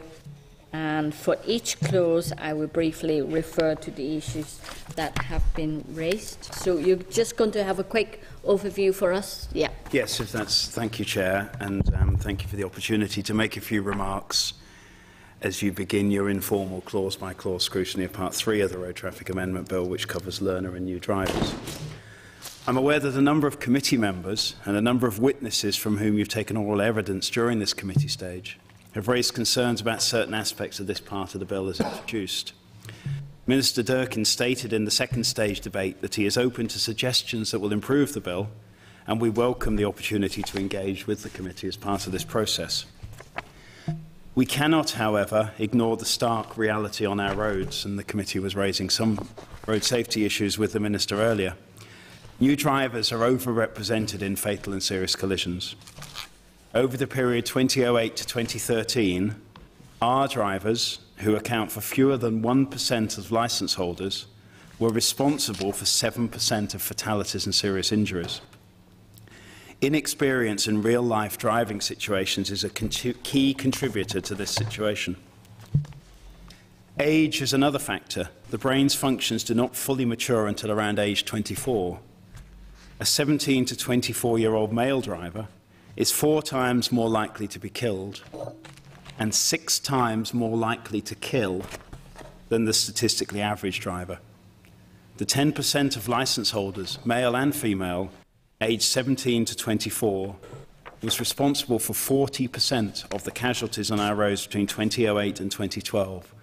That group of drivers was responsible for more than 30 deaths a year. It's in light of these stark facts that the Department has considered interventions to make new drivers safer, both for their own sakes and for the sakes of all of us as road users. We are, for instance, working with the insurance industry to review options for new and young drivers, working with approved driving instructors to develop a road safety education package that they can use, and Mr. Burns referred to that in his oral evidence to the committee. We have also made regulatory interventions, including changes to the driving test so that it addresses additional elements of the goals for driver education. The scale of the problem, as I laid out in those statistics, however, has led the Department to consider legislative interventions, and these are presented in Part 3 of the bill. These can perhaps be labelled as GDL, Graduated Driver Licensing, a process which recognises it takes time and experience to gain skills to drive safely in a wide range of situations, in different weather conditions and in different traffic situations. Driving is a complex skill, one for which, because it is so widespread, we perhaps underestimate the complexity. The complexity arises from our interactions with our vehicle and of our vehicle with the road, but also of the actions of multiple other road users, along with external factors such as the weather. We provided the committee with an overview of GDL in the papers for this meeting. GDL considers the process of learning to drive as a continuum broken into 3 stages: training and practice, a formal test, and post-test gaining of skills and experience. This last stage, of course, continuing throughout a driver's career. The proposals in the bill were carefully considered in light of experiences in other countries and the feedback from stakeholders and the public when we engaged with them. The experience from many other countries is that GDL reduces collisions involving new drivers by between 20% and 40%. This is the consistent finding in many jurisdictions. We are, however, very conscious of the impact that some elements of GDL could have on individuals and communities. We have therefore attempted to balance the very significant positive impacts it can have on road casualties with the potential impacts on those who would have restrictions placed on them. In essence, how do we balance the right to drive and the benefits that come with driving with ensuring that all drivers are properly prepared for the very serious responsibilities that come with driving? New drivers, of course, will be particularly affected if the proposals in the bill are taken forward. But the scale of road casualties caused by new drivers means we must also consider the wider views of society, all within the framework of evidence from here and elsewhere. This led the Department to propose the package of measures in the bill, and I think it is important to see them as a package of measures, which include the lower drink drive limit for learner and new drivers. The balancing process has included omitting nighttime curfews from the proposed legislation and shaping a passenger restriction which focuses on multiple teenage passengers not related to the driver being carried by young new drivers for a very limited period. In summary, there is no right or wrong answer to how GDL should be constructed, and different jurisdictions have taken different approaches. The evidence is that the effectiveness of a particular implementation of GDL is influenced by the number of components included and their stringency. The Insurance Industry for Highway Safety GDL rating scale, which was included in the paper we provided to the committee, is an attempt to quantify this, and the committee will see from that annex to the briefing paper that our GDL proposals are somewhere in the middle in terms of the scoring on that GDL system. I hope that these remarks have provided some context to assist the committee's scrutiny of the individual clauses in the bill. Thank you, Ian. That's a very useful overview of this part of the bill. Members, now I'll move to consider the clauses of the bill that we have to look at. And for each clause, I will briefly refer to the issues that have been raised. Clause, then, the first one, this is part 2 or 3? Part 3. Part 3, yeah. Members, clause 16 reduces. Sorry, it's tabled? No, it's the tables. Okay. 323. 322. Okay, members. Clause 16 reduces the minimum age for obtaining provisional license from 17 to 16 and a half. If Ian, you can comment on the issues raised in the clause by clause tables. I'm going to ask Nicola to comment, but I think it's important to see 16 and 17 together in terms of their impact on ages. Nicola. Yeah. Okay. The views within the written submissions were mixed. There was support noted from the PSNI and the Association of British Insurers, but concerns were raised regarding the rationale around the proposed change, the impact on insurance costs, and also whether the reduced age would have a negative impact on road safety, and also the issue of whether we would be out of step with Britain. In response to some of those issues, as Ian said as well, I think it's important to consider the mandatory period alongside the reduction in age, because effectively that raises the full licensing age to 17.5. And the delay that brings about, which is a delay of 6 months, actually has a benefit in itself, just because of maturity and the positive impact on collision risk. Just to give an example as well, in Sweden they brought about an age reduction there, and it actually showed that the increase in driving practice went from 47 hours to 118 hours. And that's really what this clause is about. It's trying to incentivise and encourage people to take up this practice before they actually get to trying to take their practical test. What age do they start to be able to have that provisional licence? 16 or? Where is that? In Sweden. In Sweden, it starts from 16. Yeah, in America, there's some states start as young as 14. Don't trust anybody to drive at 14. Get it done at 12. So, with regards to some of the concerns around insurance, we have engaged with the insurance industry, and they believe there'll be minimal impact on insurance costs, because while a person is a learner, they're considered to be safer because they have the supervising driver. So we don't see that as being an issue in terms of rising costs. And also, I just think it's important to note that learner drivers are very much underrepresented in those that are killed and seriously injured. They only account for 3% of KSIs, yet they hold almost a tenth of licences, so they're very much underrepresented. When you compare that to our drivers, they're very much overrepresented. In terms of being out of sync with Britain, learner drivers from here would still be able to drive in Britain on a provisional licence, so that wouldn't change. They could also take a test in Britain if they wanted, but they would have to be resident for 185 days or 6 months within the last 12 months. Yeah. I mean, the period of 1 year, are we talking also the period of 1 year? I mean, there's no guarantee that young people won't, go and take the test and start practicing until the last 6 months to when they can actually sit the test. I mean, Clause 18, we're sort of jumping to three clauses okay. one, but Clause 18 introduces a programme of training, and it's through that we would try to structure how the training is done and how somebody goes through that training process, and there would be recommendations within that it's staged throughout the year to try and take advantage of the different weather conditions, nighttime driving, trying to take experience in different types of roads. So whilst we haven't tried to prescribe, that it all must take part throughout the year, that's what we would intend for people to do.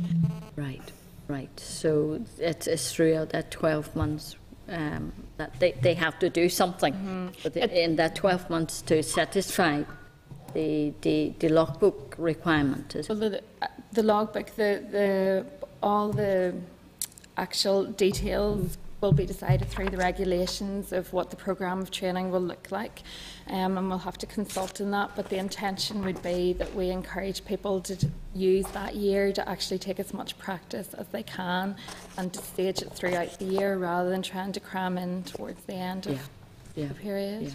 Okay. Cathal?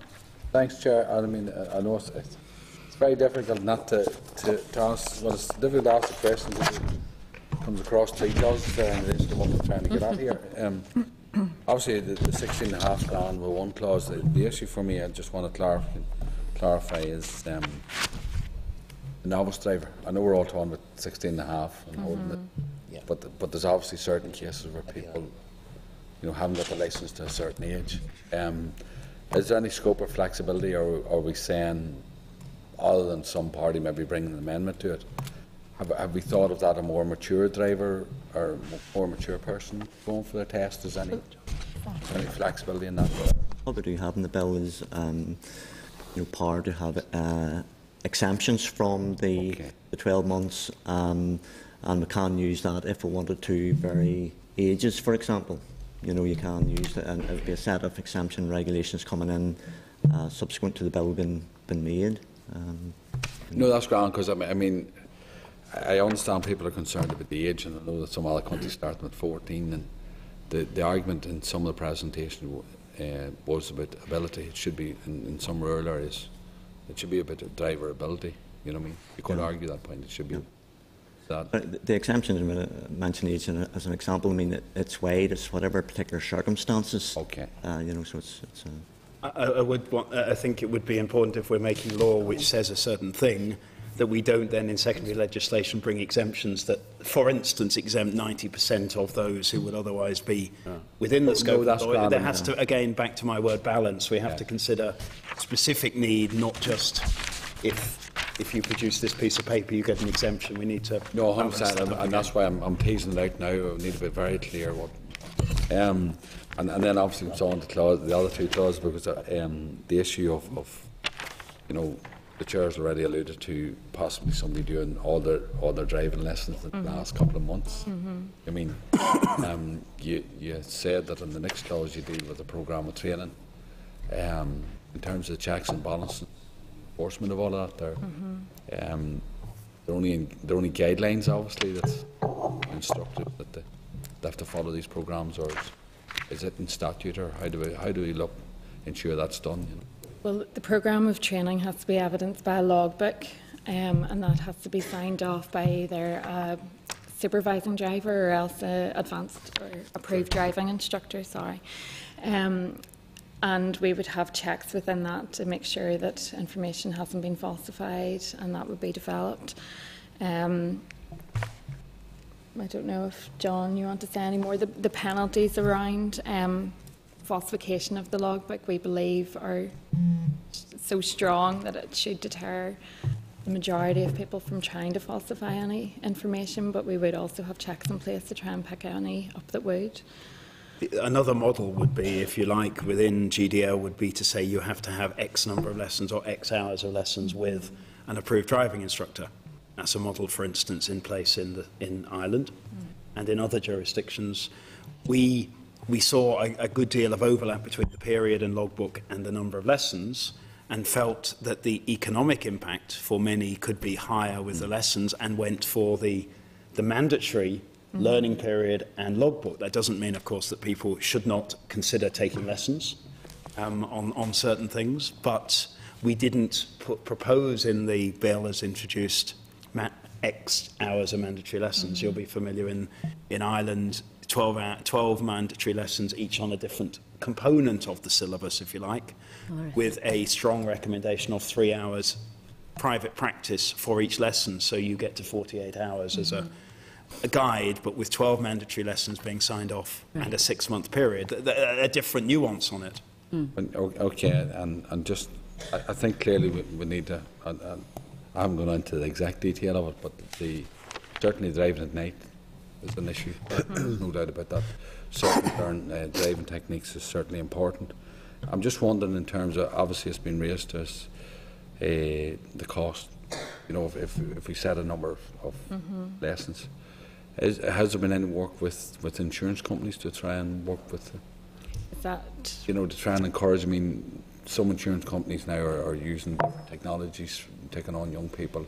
I'm just wondering, is there an opportunity to maybe drive response or support lessons in some way? Or well, we've had a number of discussions with both the Association of British Insurers, if you like, the body representing most insurers, and with insurers, a group. There are 3 or 4 insurers that count for quite a large percentage of the Northern Ireland private car motor insurance market. They've pointed out that bringing in GDL along the lines we've proposed, or indeed they would say doing it more strongly with a nighttime curfew, they would expect that to reduce insurance premiums by around 15%, because there's reduced risk of crash, so therefore there is reduced insurance premium, and Minister Atwood was very clear he would hold them to seeing those reductions.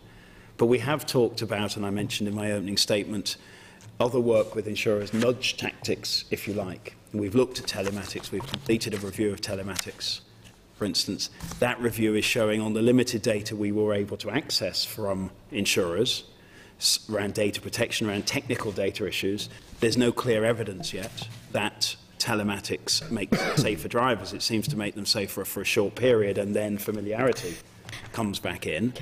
But we are also looking at how insurers may be able to encourage people, or at least alert them to different opportunities.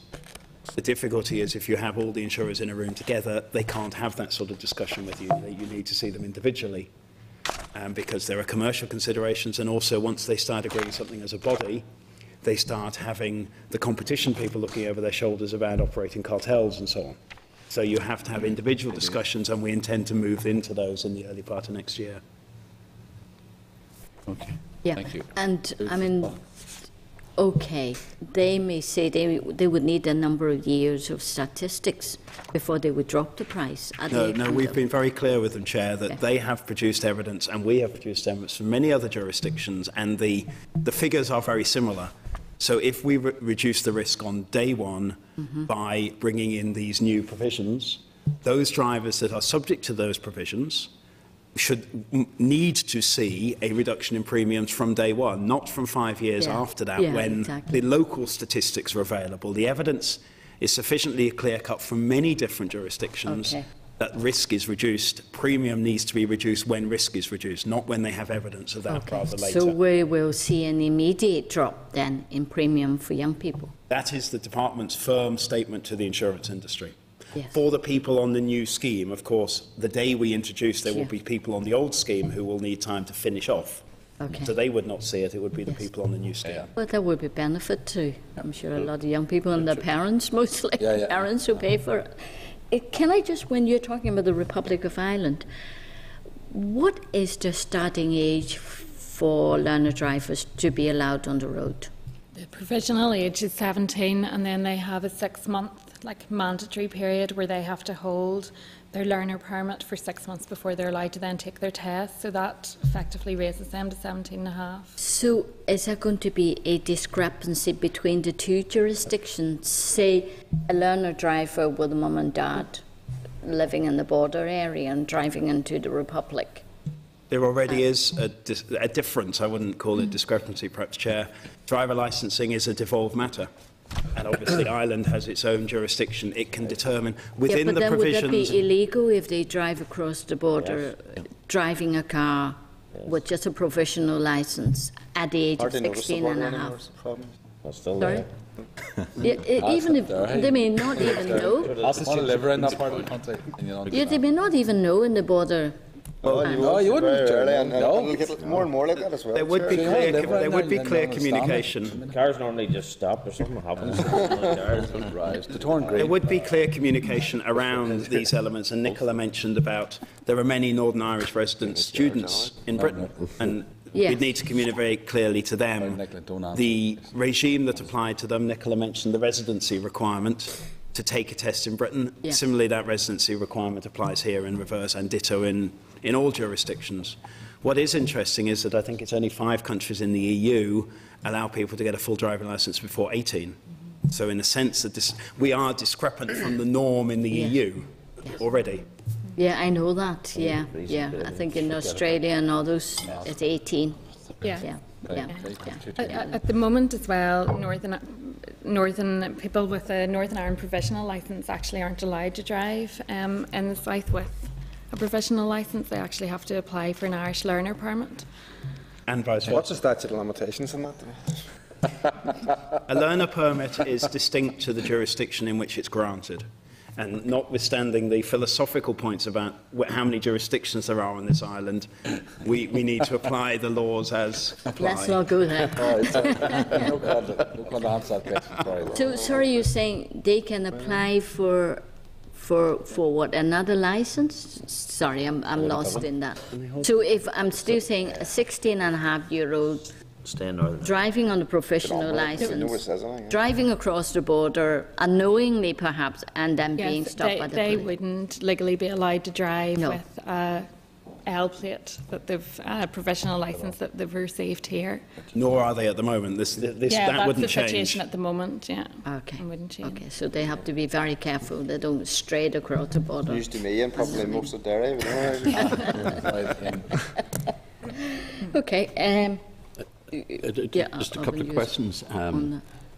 This is probably a very silly question, but the average length of time to acquire a licence, now probably it's a meaningless thing because, you know, an average what's an average? is probably not the best way of looking at it, but making the best stab at it, we estimate the average is between 7 and 9 months. But there's a lot of variation around that. You know, some people do it as quickly as a few weeks. Some people take a year. So in actual fact, it's not a huge increase in the length of time that a person would spend preparing to drive. For the average person, On this, average, yeah, the this average person. wonderful average. I know Mrs. Overing quoted learning to drive very quickly in a previous committee hearing, for instance. There are people taking much less time. There are people holding a learner driver licence for many, many years, actually never with the intention of taking a test, but for whatever reason holding a licence. And why do you come out at a year? I mean, why do you say 12 months? The year was to allow the full, all the seasons to happen so that people can get experience in summer and winter, also the different lighting conditions. You know, sometimes the most dangerous time is when it's just that dusk or dawn, when you're between. You know, so it was try to take advantage of all those different conditions throughout the year. Just going back on the age, it's interesting just to note that for those between the ages of 17 and 17 and a half at the moment that hold an R licence, so have actually been able to get their test before 6 months, they only represent 4% of the population of that age. Of that cohort? Yeah, Yes. of 17 to 17 and a half. So 96% of 17 to 17-and-a-half-year-olds don't currently have a full driving licence. That's interesting. You could, however, do it in the winter season because you pretty much have all 4 seasons in the winter, you know. From November to February, Or indeed during the summer. That's only in That's due to climate change now, that's another issue. That's only in mid-Ulster. You know, it's a peculiar sort of place, you know. We have regional variation then, maybe we should question. Start off in the fog this morning, and you get a few miles down the road and you need the sunglasses on. That's right. Okay, members, we need to move on. Just one other question, I'm sorry, but what about the cost of all of this? Because, you know, driving lessons are I think, quite expensive. Has any consideration been given to that? I think the main way that has been considered is by the fact that we've put within the legislation that the training can be delivered either through a supervising driver or an ADI, and that was to try to minimise the cost so that people could take that mix. Right. Okay, thank you very much. And a supervising driver is as it is now. It is aged 21 and 3 years driving. Yeah. Thank you very much, Chair. It's, in many ways, it's a practice. It is. Learning how mechanically to do it is very straightforward. Yeah. Okay, we have Peter next. Thank you, Chair. I'll not be my senior colleague to my left or whatever. Ian, I mean, I think you're right in terms of we're obviously trying to get a bit of balance here, but I'm not quite confident. I mean, I know the issue in terms of GDL around the world tend to be a cocktail of measures, and some, you know, on that side of things is beginning. On the age, but I'm slightly worried still in terms of the age. There seems to be fairly, while there's been welcome in some areas, there's also fairly strong resistance from the likes of the driving instructors. You know, I appreciate all these things. People are not entirely coming with entirely clean hands on these things, but mention was made mention of the experience in Sweden. I suppose you can always pick an individual jurisdiction, but culturally things can be different. We've seen sometimes the attitude in different countries to alcohol. You know, a lot can be dependent upon what the cultural attitude is within a country. I'm a little bit concerned that what we're hearing in terms of age is, and make us a bit more internationalist in regard, but we've heard from both the Republic of Ireland and across the water that the standard age has been 17 on that. But if anything, that actually tends to be lower than the European norm. I think you said there's only 5 countries in Europe that are below 18. Now, it does strike me, just, I'll maybe ask you to comment, in terms of the overall international trend, some of the evidence we've got seems to suggest saying that the trend is going the opposite way. That if anything, countries, from the point of view of road safety, are increasing age. And the fact that, if you like, we're one of the lower ages already within these islands, and that, you know, across the bed at 17, to that makes sense. Does that suggest we're slightly swimming against the trend? And actually, the danger, if we reduce it to 16 and a half, we actually swim even more furiously against the trend. I'm just not quite sure. It seems to me that it seems to be almost, someone suggested a degree of quid pro quo for the fact that you then have the year, but the two seem to be interlinked in that regard. So maybe just ask you in terms of where international trends are going. I think the international trend is certainly raising the full licensing age, and that's really what the combination of the two measures, the two clauses 16 and 17, will do. So I think we are heading from the 17 to the 17.5, which actually brings us closer to where internationally everyone else is in terms of full licensing age. The reason for the 16.5, and it may the 16.5, I think the trend across the majority of Europe is provisional licensing age is 17. So yes, we're going below that, but it's to try and let people take advantage of that time, so that by the time they get to 17.5, they've actually had a year's experience. Yeah, except the only complication of that is, if the evidence, apart from anything else of what you've said, is that there's a very, very small percentage even of 17-year-olds are getting that. I mean, to what extent is that going to particularly be a benefit if you're talking about a relatively small number of people? Well, there's a relatively small number of people who are actually going ahead and taking their test, but that's not to say they're not gaining experience in those at that time. I'm not entirely convinced. The other issue, I mean, I have greater sympathy in terms of the issues that are raised in 18, in terms of a range of activities that people have to do. There's a wee bit of flexibility built within those, but it also strikes me that while I can understand the economic argument, one of the things, if anybody is actually then getting a car, particularly at a young age, they'll find whatever cost it is in learning is somewhat dwarfed by the amount of money that buying the car, running the car, servicing it in terms of insurance, you know, or whatever. And I think it's right that we put in place that we have a fairly good regime of activities that people have to do before they get to it. I'm a bit more concerned in terms of 17, and like Sandra made the point very well there the other week, and I think a number, you know, the average, as Alban asked about the average, obviously the thing on that is driving is very much a skill. A lot of it can be trained a good bit, but a lot of it's quite intuitive in that regard. And certainly the speed with which people pick up skills can vary greatly, and you can get a situation where some can be very much natural to it within 2 or 3 months, can be a really good driver. There are others we've seen who actually maybe have been trying for 10 years or 20 years and are probably no closer to getting passing their test than they are now. So it seems to me that an arbitrary, simply time frame of holding a licence seems to be at best a fairly blunt instrument in that regard. I suppose it's trying to strike the balance as what other way you could do it if you went to try and focus purely on the ability of the practical skills. Yes. That's what we do in essence at the moment. You know, somebody goes up for a driving test, we look at the ability on that day and they're either passed or they're failed. But the carry through of that is we're not in a good place in terms of our fatalities and everything else, and new drivers are very much overrepresented. So I think at the moment we are basing it on ability and it's not working, and it's to try and look at what's going to make the difference, and we feel, and the evidence shows that the difference is actually having that practice and gaining experience before you're out on the road alone. I think that's undoubtedly the case, which is why I think some of the stuff in 18 seems to be quite sensible. I'm wondering to a certain extent is the issue around specifically 12 months. I mean, one of the issues has been raised in terms of 12 months. I know you've made a mention of exemptions in relation to that.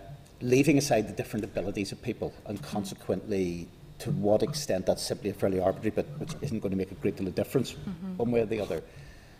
You know, there can be a lot of people who have different reasons, and either young or older drivers, as to why there's a good reason why they want to actually do a lot of intense work and actually get there. I mean, I'm aware of people I know that, for instance, that maybe, for the sake of argument, have never really got round to driving, and then maybe whenever the family is then the first kid is on the way, suddenly that's if you like the tongue of it. Here's the thing with the big incentive: we've got over the next number of months, one or other of the couple's got to learn to drive on that, and that if you like can force people to think. Now, clearly, by definition, they may be able to, in circumstances, wait 6 months.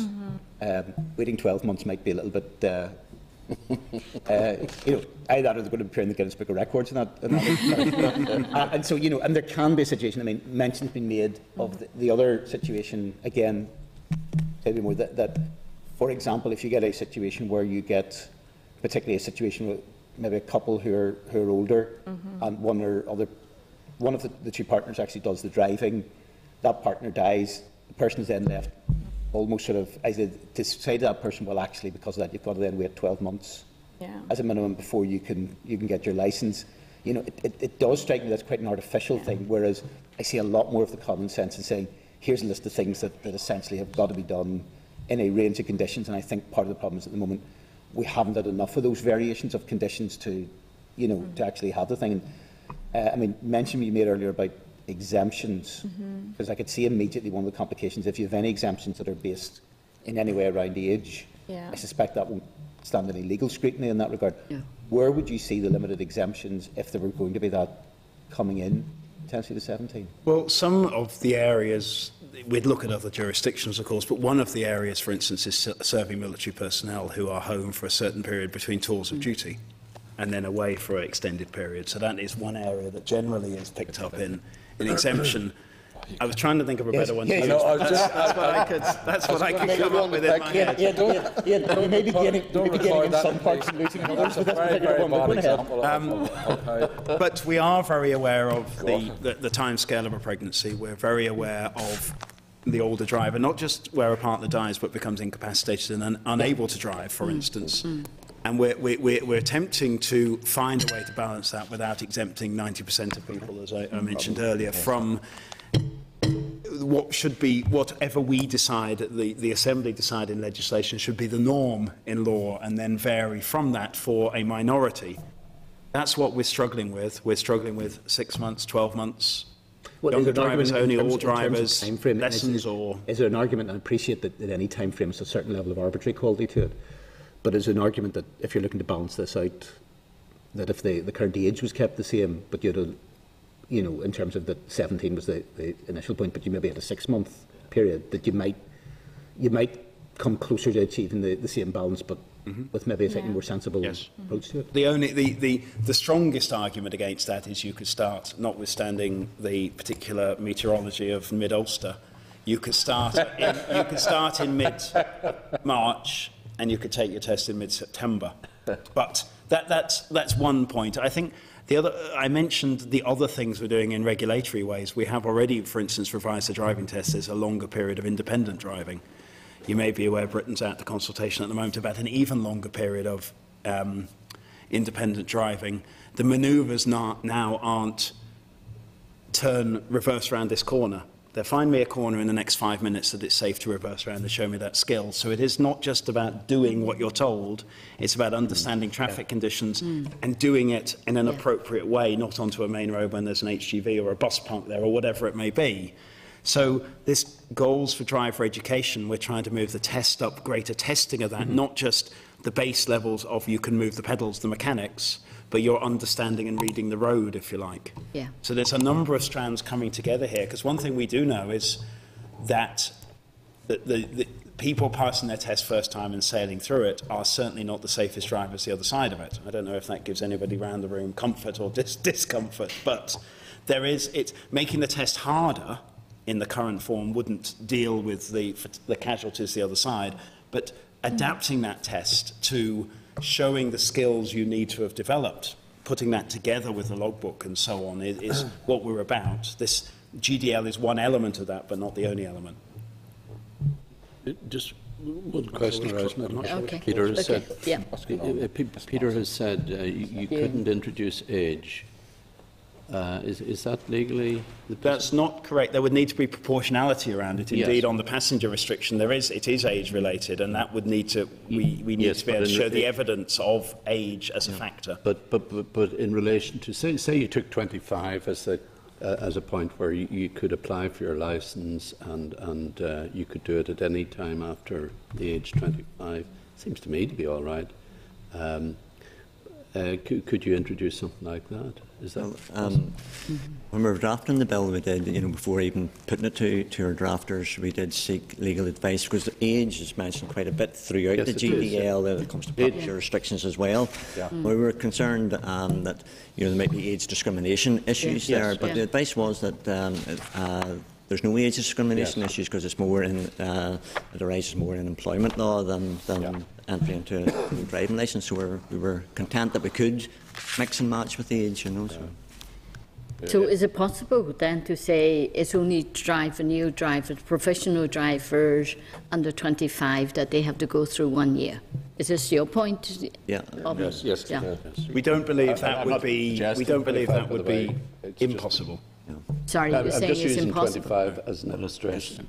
No, we don't believe that would be impossible. Of course, any law is subject to challenge, and there are judicial processes for that. But the legal advice is we could make such a provision if, I say we, if the Assembly ultimately could make such a provision if the Assembly was minded to do so. Yeah. Those that hold our licences at the moment that are aged under 25 actually account for 75% of our licence holders. Yeah. They do catch the majority, the great vast majority of them. And you do have that evidence base to say, you know, that's why you put in this clause, you know, this limitation on age.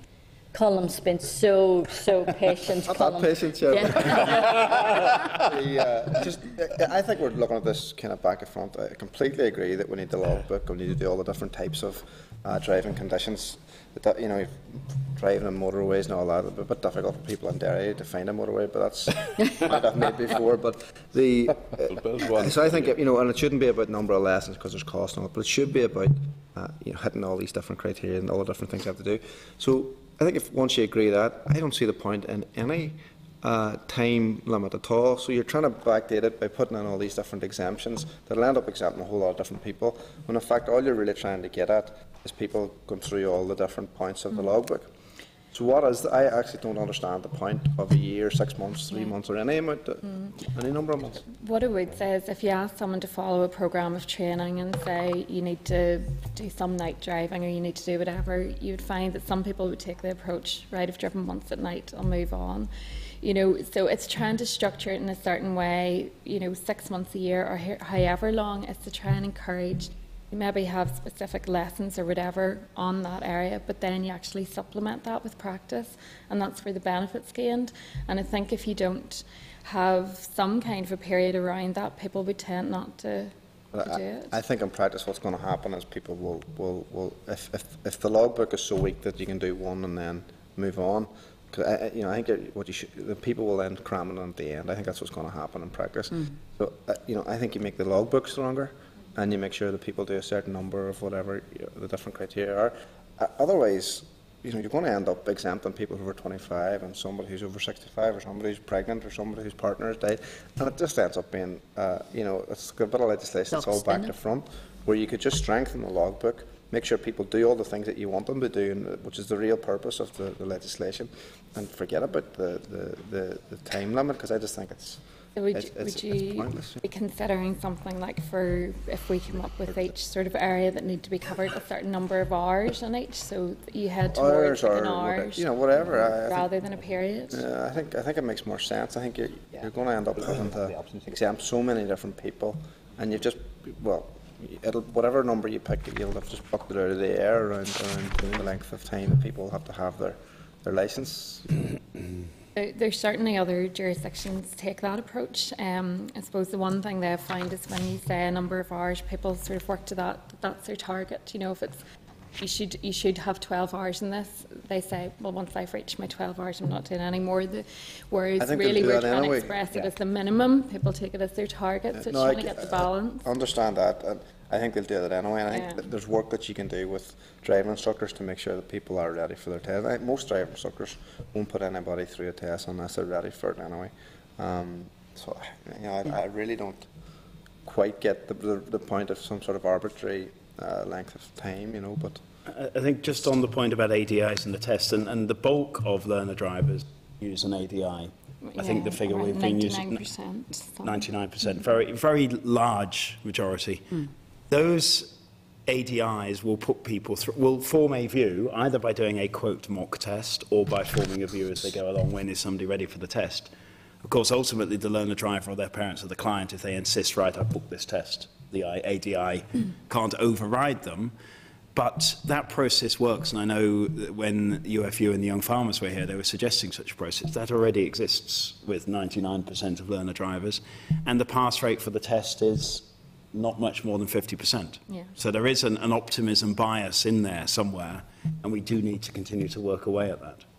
And I would say they'd be, in their own estimation anyway, they'd be largely conservative because the more lessons, the more money, you know. So I think most driving instructors are very sensible in that, you know, and they wouldn't put people through a test if they were really.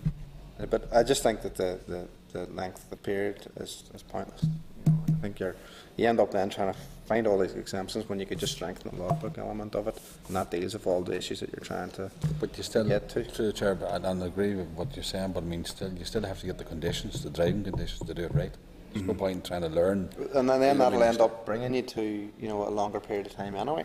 Yeah. You know, if it is snow you're looking for, you're going to get it, but you might have to wait a while. So that's probably. I think the challenge for the committee and for the department in this part of the bill, less so on the drink drive part, is how we conclude a committee stage with some degree of consensus, either in departmental amendments or committee amendments, to come through to consideration stage, because we've seen this morning that all these clauses start to interact with each other. To have that debate on the floor of the Assembly about an amendment to clause 16 or 18, I think it's going to be very difficult to manage. We're having a good discussion around all the clauses, so I think it's incumbent on the department, and I'd suggest also on the committee, that we somehow build these points. Colm is in a different, there's a different nuance to Colm's comments from Carol's comments, that we somehow come to some view, evidence-based view at the end of this, because I do fear that trying to do it on the floor of the Assembly in further stages risks the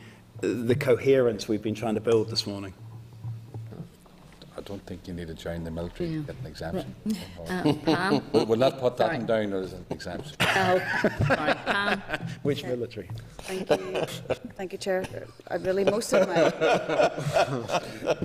Most of my questions have been asked already, but just in relation to GDL, and I know we've got lots of statistics about young people and that combination travelling together in cars, but do you have any statistics on road traffic accidents and older age groups or other age groups, and in particular maybe older age groups, and what contribution they make to road traffic accidents? Yeah.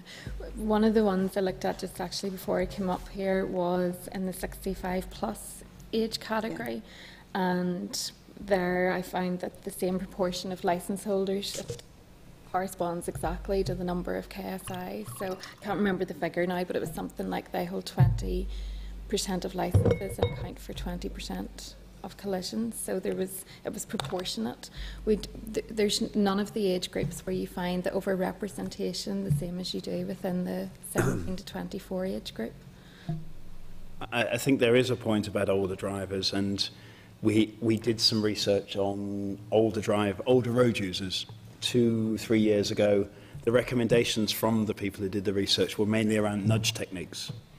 And you do find these older drivers self-regulate themselves. As they get older, they feel less confident, they drive less, they perhaps not, they put a curfew on themselves without legislation needing to do it, time-wise, or avoid the rush hour, whatever.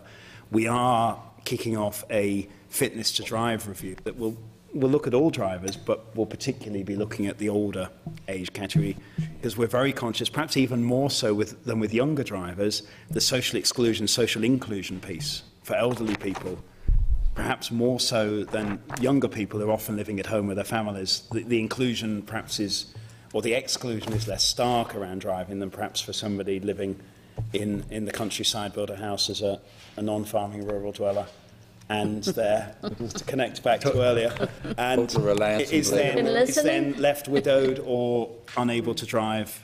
There are real issues there, and we want to look, but we want to look at nudging if we possibly can. Yeah, I think there are definite issues with drivers of all age and their behaviour on the roads, and in particular old drivers. I remember well my grandfather, who lived till he was 97 almost and drove till he was about 93, and he was quite deaf and pretty blind.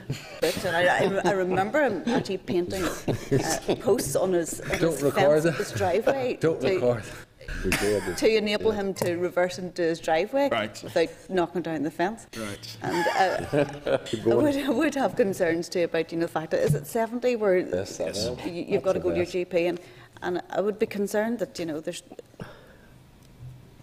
I would be concerned that the GPs are kind of being, you know, forced in the position of maybe sending somebody back on who shouldn't necessarily. But I mean, I don't know how my grandfather drove for so long. The evidence is that 70, from the research we did, that 70 is about the right age for that intervention with shorter licences and the medical evidence. That was one piece came out of the research, but there are certainly, the last time I looked, there were 8 people aged 100 or more in Northern Ireland with driving licences. So your grandfather wasn't right up at the top of the scale from that point of view. But the 70 was coming out as the age at which the faculties were, on average, and we're back to the average again, diminishing such that a shorter licence term and so on was appropriate. Having said that, I think taking away older people's licence really just bar them from social inclusion. You know, they are then stuck at home and. I'm not suggesting, Chair, that you do take away old people's licences. Well, no, not at all. But I just think if the system's in place, it should work the way it's supposed to. I know. Okay, Pam. Right, we've kind of members. Are you okay? We moved on. We've more or less talked about clause 17 anyway, which is on the requirement for a person to hold professional license for 1 year. So if we move on to clause 18, members. That's in relation to the logbook approved programmes of training. And you're proposing a technical amendment to clause 18 due to the Immigration Act 2014. So, if you can elaborate on this, please. Yeah, I'll call on my learned friend here. This is a small technical amendment, and it's only changing a number sequence in the bill. It's not changing content or policy, and it's come about by the Immigration Act in Westminster. It inserted an Article 13A into our 81 order, and the bill at clause 18 was inserting the same number of clause, so our 13A will become 13B. So that's all that is. It's not a. It's only a number change, really. Okay. Okay. Members content with that? Great. Yeah. Yeah. Thank you. Glad for that one. Yeah. Okay. No issues were raised on clause 19. Members, you happy we moved on? Yeah. Yeah. Then clause 20 removes the current 45 miles per hour speed limit on new and learner drivers and imposes restrictions on newly qualified drivers. I think there were a few issues raised in responses. If you can explain to us on those, please. On the passenger restrictions, the PSNI were broadly supportive in spite of some concerns raised over the enforceability. And there's general support, as you mentioned, for the 45 mile per hour speed limit and allowing, which facilitates learners then training on the motorways, and that seemed to be generally supported as well. The concerns regarding the passenger restrictions were mainly around the impact, and particularly in the rural areas, access to employment, education, and also social and sporting events. I suppose in response to that, I think the bill has tried to balance the passenger restriction by making it only for the first 6 months post-test. And just some interesting to note a figure that I just pulled in preparation for coming up, looking at passengers who end up killed that are aged 14 to 20, because that's very much where this provision targets. Of those passengers aged 14 to 20 who end up being killed, 17 to 24-year-olds account for 83% of those fatalities. And I was shocked by that figure because we've quoted a lot of figures about you're 2 times as likely, 3 times as likely according to the number of passengers. But I think when you say that 83% are caused by 17 to 24-year-old drivers, I think it supports why we've targeted the passenger restriction very much within that age category and with those passengers.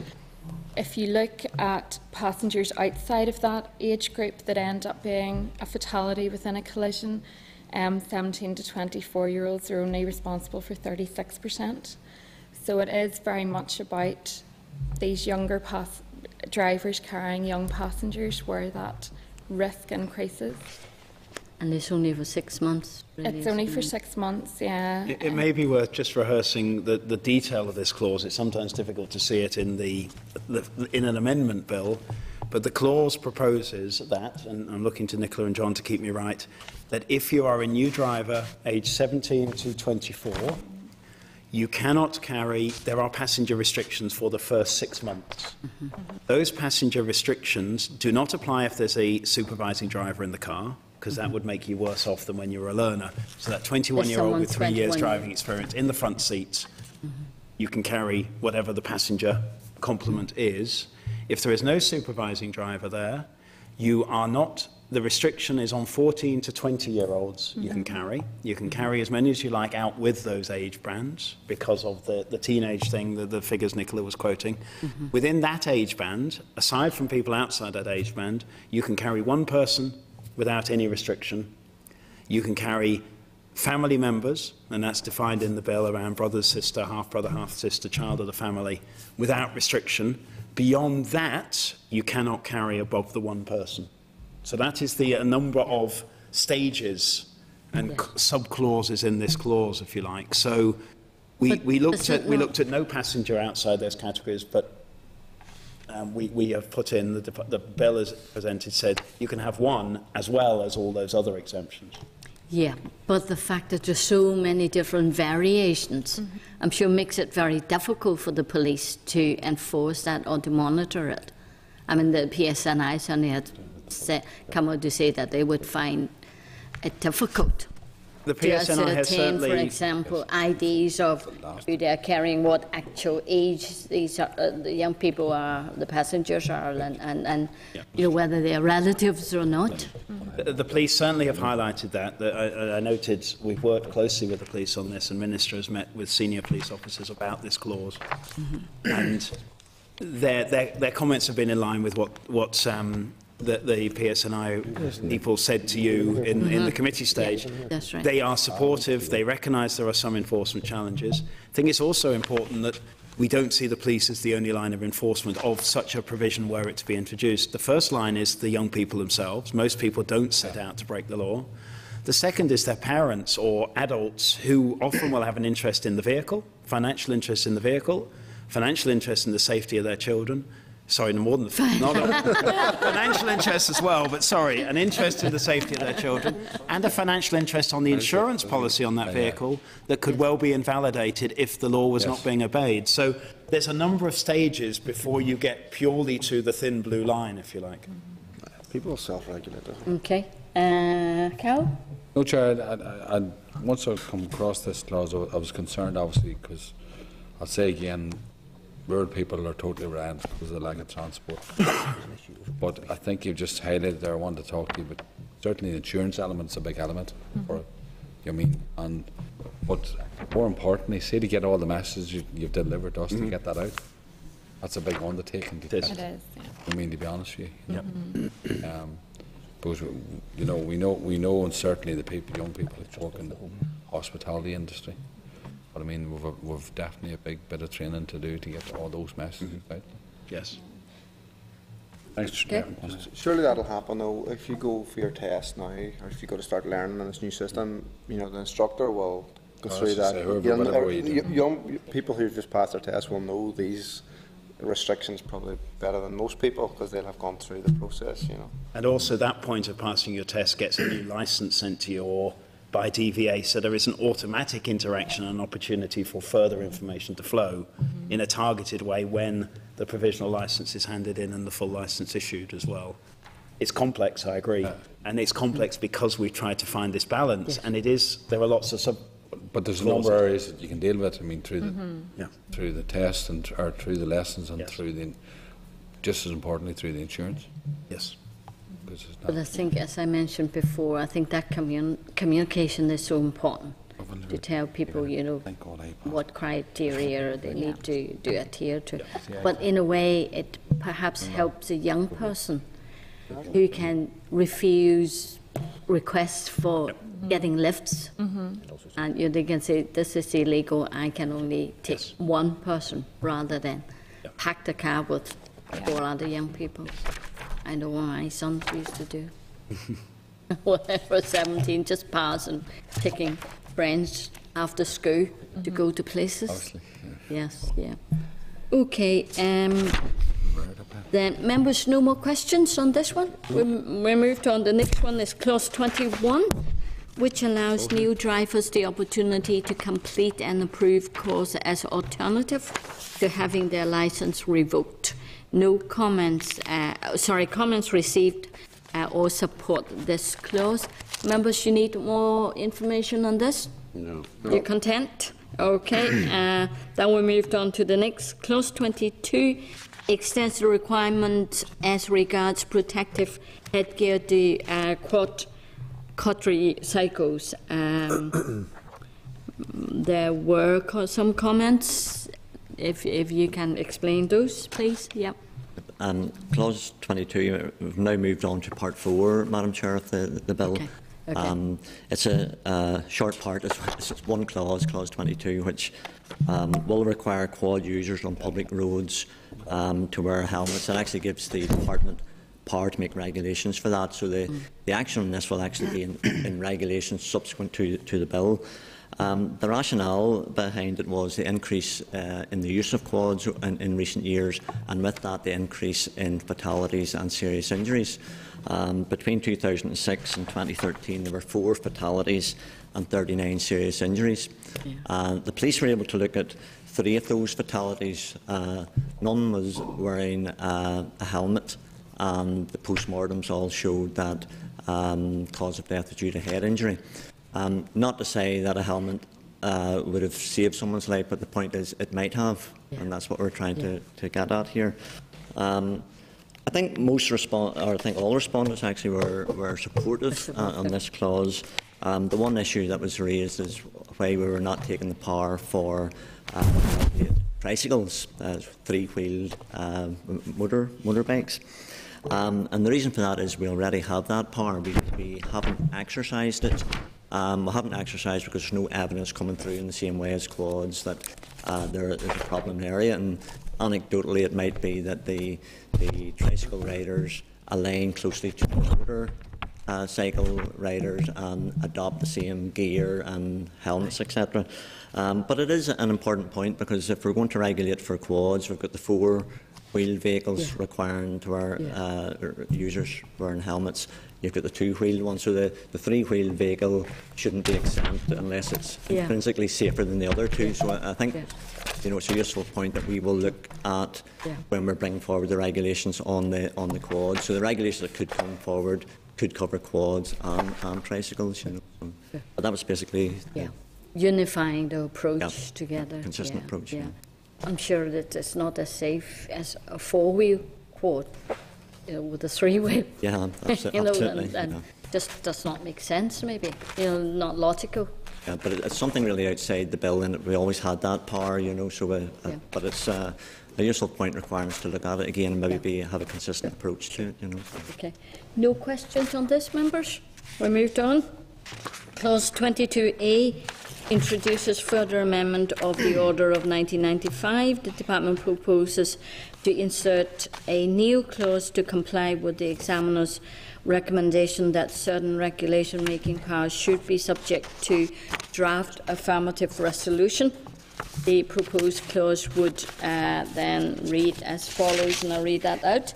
In Article 110 of the Order of 1995, general provision as to orders and regulations in paragraph 4, regulations to be subject to affirmative resolution substitute will not be made unless a draft has been laid before and approved by a resolution of the Assembly.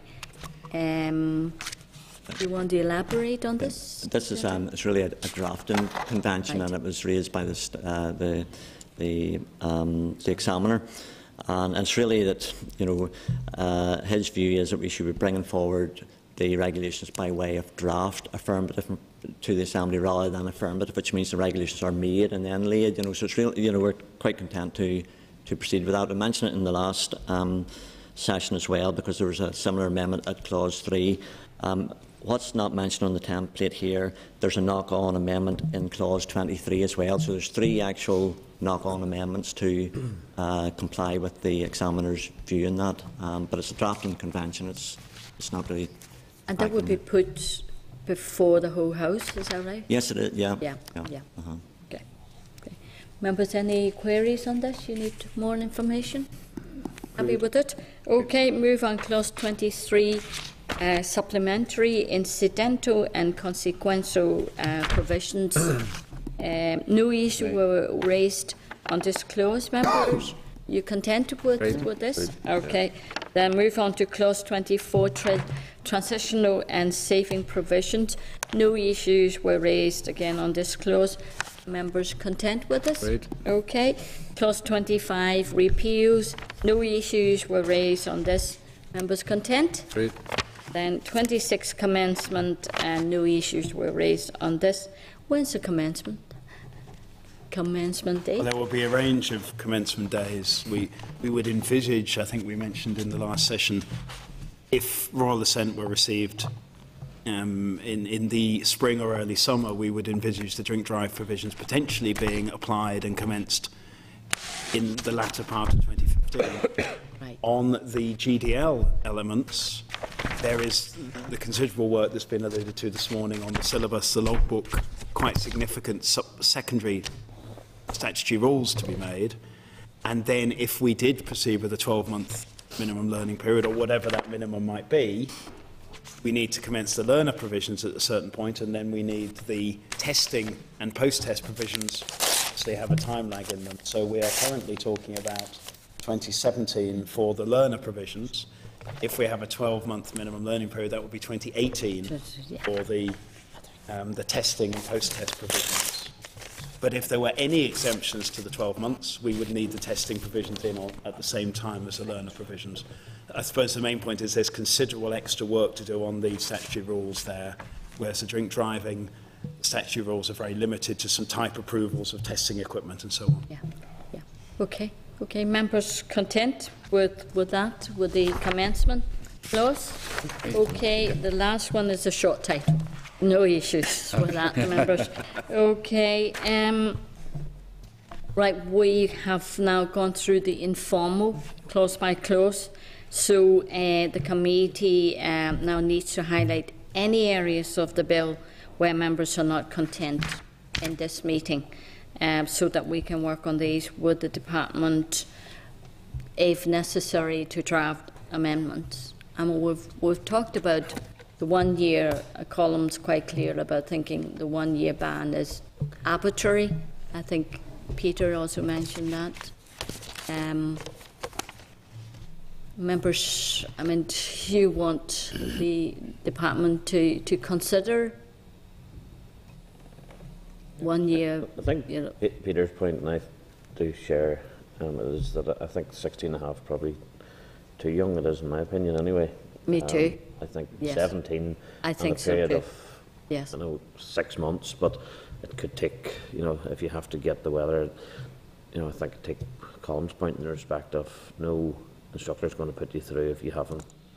He doesn't feel you're ready. So I think that it should be a 17 with a minimum of 6 months. Is what my opinion is in. I would quite like to see, yes, provisional licence stay at 17, but to keep in line with the other countries. You're not going to get your test until 18. You're not going to get your full licence until 18. There are practical difficulties, Chair, with 18 in terms of when people go away to university and so on. There are that change point in people's lives when many stop living at home because they travel some distance to university. And you're getting into that zone if you go to 18. I think we certainly will go away and look at all of these ideas, but that's just one point I'd add into the 18 piece. Right. Chair, could I just make a point on yes. that? If it's 16.5 and you do the test the year, that makes you 17.5. Mm-hmm. It seems to me to be just about the right age, and it meets the point that Ian has made, really, I think, in terms of, maturity and so forth. Chairman, I mean, all of these things, in a sense, are arbitrary. and we're just stabbing at trying to get the right balance. But it's not bad, you know, when you look at it, and particularly when Nicola has said, you know, on average, you're talking about people. I think you said between 7 to 9. Sorry, the 7 to 9 months to learn, or the percent that actually hold the R licence. Yeah, the period of time was between 7 to 9 months. 7 to 9 months. So it's you know, it sort of fits into that. Although, Chair, you know, on that 7 to 9 months, you know, is there a possibility that that's an average? Some people spend years learning, and that can take it way up. And maybe perhaps if you actually broke it down into areas and I was going to say, would the committee like to try and... I would imagine that learning period would be a lot shorter. We could certainly talk to DVA about how we could break some of that down. We've got to an average of 7 to 9, so we have data to support that. I'm not sure whether we could do postcode in effect on top of that. I'm just not sure whether the system could cope with that sophistication. But we could certainly go away. John is advising me, if the committee wished to go to 17 and 6 months instead of 16 and a half and 12 months, the drafting edits are quite small in terms of the drafting amendments, so that need not be a concern in terms of Legislative Council. But I think we can certainly go away and see what we can get. I can't promise. We need to look at what the system will provide on that sort of thing that Mrs. Cameron's suggesting. Yes, I know you've said, you know, evidence seemed to be to say that 16 and a half to 17. There's no evidence to say that they're worse than the 17. But you know, instinct is telling me you just should not lower that anymore. You know, any earlier than 17. It was very much a balance, and it was one that Minister Atwood took, because it was back then that the drafting was being completed, a sense that you needed 12 months for reasons Alban's alluding to and that we've alluded to, but to put that in 17 to 18, particularly with this people going away from home to work or to study, and to bring it to 16 and a half to 17 and a half, back to that word balance. Majority of people don't go to university until they're 18. So you're 16-ish when you do your GCSE. You're 18-ish when you finish your A-levels. Makes sense at least to say at this stage on it, notwithstanding whatever exact options are produced in relation to that, in terms of potential amendments or changes, it's probably 6, notwithstanding any, I can't remember if there's any particular controversy over other ones, but you may be looking at basic articles or clauses 16 and 17 as the areas that would be looking potentially to amend and maybe at least get some level of guide. You know, that's not to say here's an absolute fixed position that we have to decide in the next 5 minutes as to precisely where that should be, but I think those are the areas where there's a level of discomfort, shall we say. And we would need to engage with the Minister, because he obviously has a key nexus in the decision-making process. I think the 16 and a half was put in originally because of the view around the 12 months, isn't that correct? Yes. So it would be. So it might be, if maybe just have a look anyway at the 12-month issue. That might solve your problem. You might be able to do it starting at 17, if that's what people think. And we're out of sync with the rest of the UK, with the Republic of Ireland as well. We're lowered to 16. Well, what we don't know, Chair, we know Ireland has changed. We know we are considering changing. Britain at this stage is looking at changes to the test and so on. But in the future, of course, a future British government could decide to change. The Irish government could decide to change. In a sense, we need to have a view to other jurisdictions, but we need to think what is right for here as well. Okay.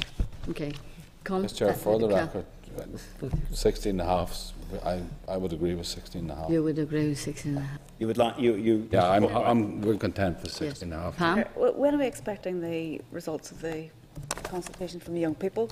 Yes, that's we are expecting it next week, aren't we? Next week we'll be getting a rough I think summary. that's vital. We need to see that too. Good point. We shared the department shared its concerns, Chair, with the clerk about that survey. In that it is taking the views of one stakeholder in this. Parents, you could argue, are just as important a stakeholder, and the department would be concerned if the committee took the views of one particular sector and was overly swayed by that. I accept it's an important group in this, but you have not engaged with parents, for instance, or greater society. There was and these just make that point. But there was a public consultation. Yes, there was. And there was a consultation and focus groups with young people in drafting the proposals. Okay. Okay. Members, any other issues that you really want the department to look at? Happy with all the clauses so far? So there's the one area around 16.5, 17.5, 6 months, 12 months, no months. Yeah. There wasn't anything from And recollection. exemptions? Sorry, just Peter's 1 second, mentioned The exemptions? no months comes with a very strong Yes, logbook. sorry. But, you know, so But removal of the mandatory Yeah. statutory period. In the drink drive discussions 2 weeks ago now, I wasn't aware of any particular areas that the committee was raising. No. I think members were very supportive of that, of the clauses. I Yes, just raised a point in relation to the penalty if on a second conviction for a professional 3 driver. years. I just thought 3 years. It seemed to me on the face of it 3 years was excessive and disproportionate. 3 years for a professional driver, 3 years suspension is a huge punishment. For a second offence. Deterrent. That's the law at the minute. You know, the bill's not changing that situation. Well, You're law changing at the minute, limit. but not in relation And to lower limits, yeah. the lower limit. Lower The lower limit, in a sense, is it's not an impairment per se of one's driving. It is.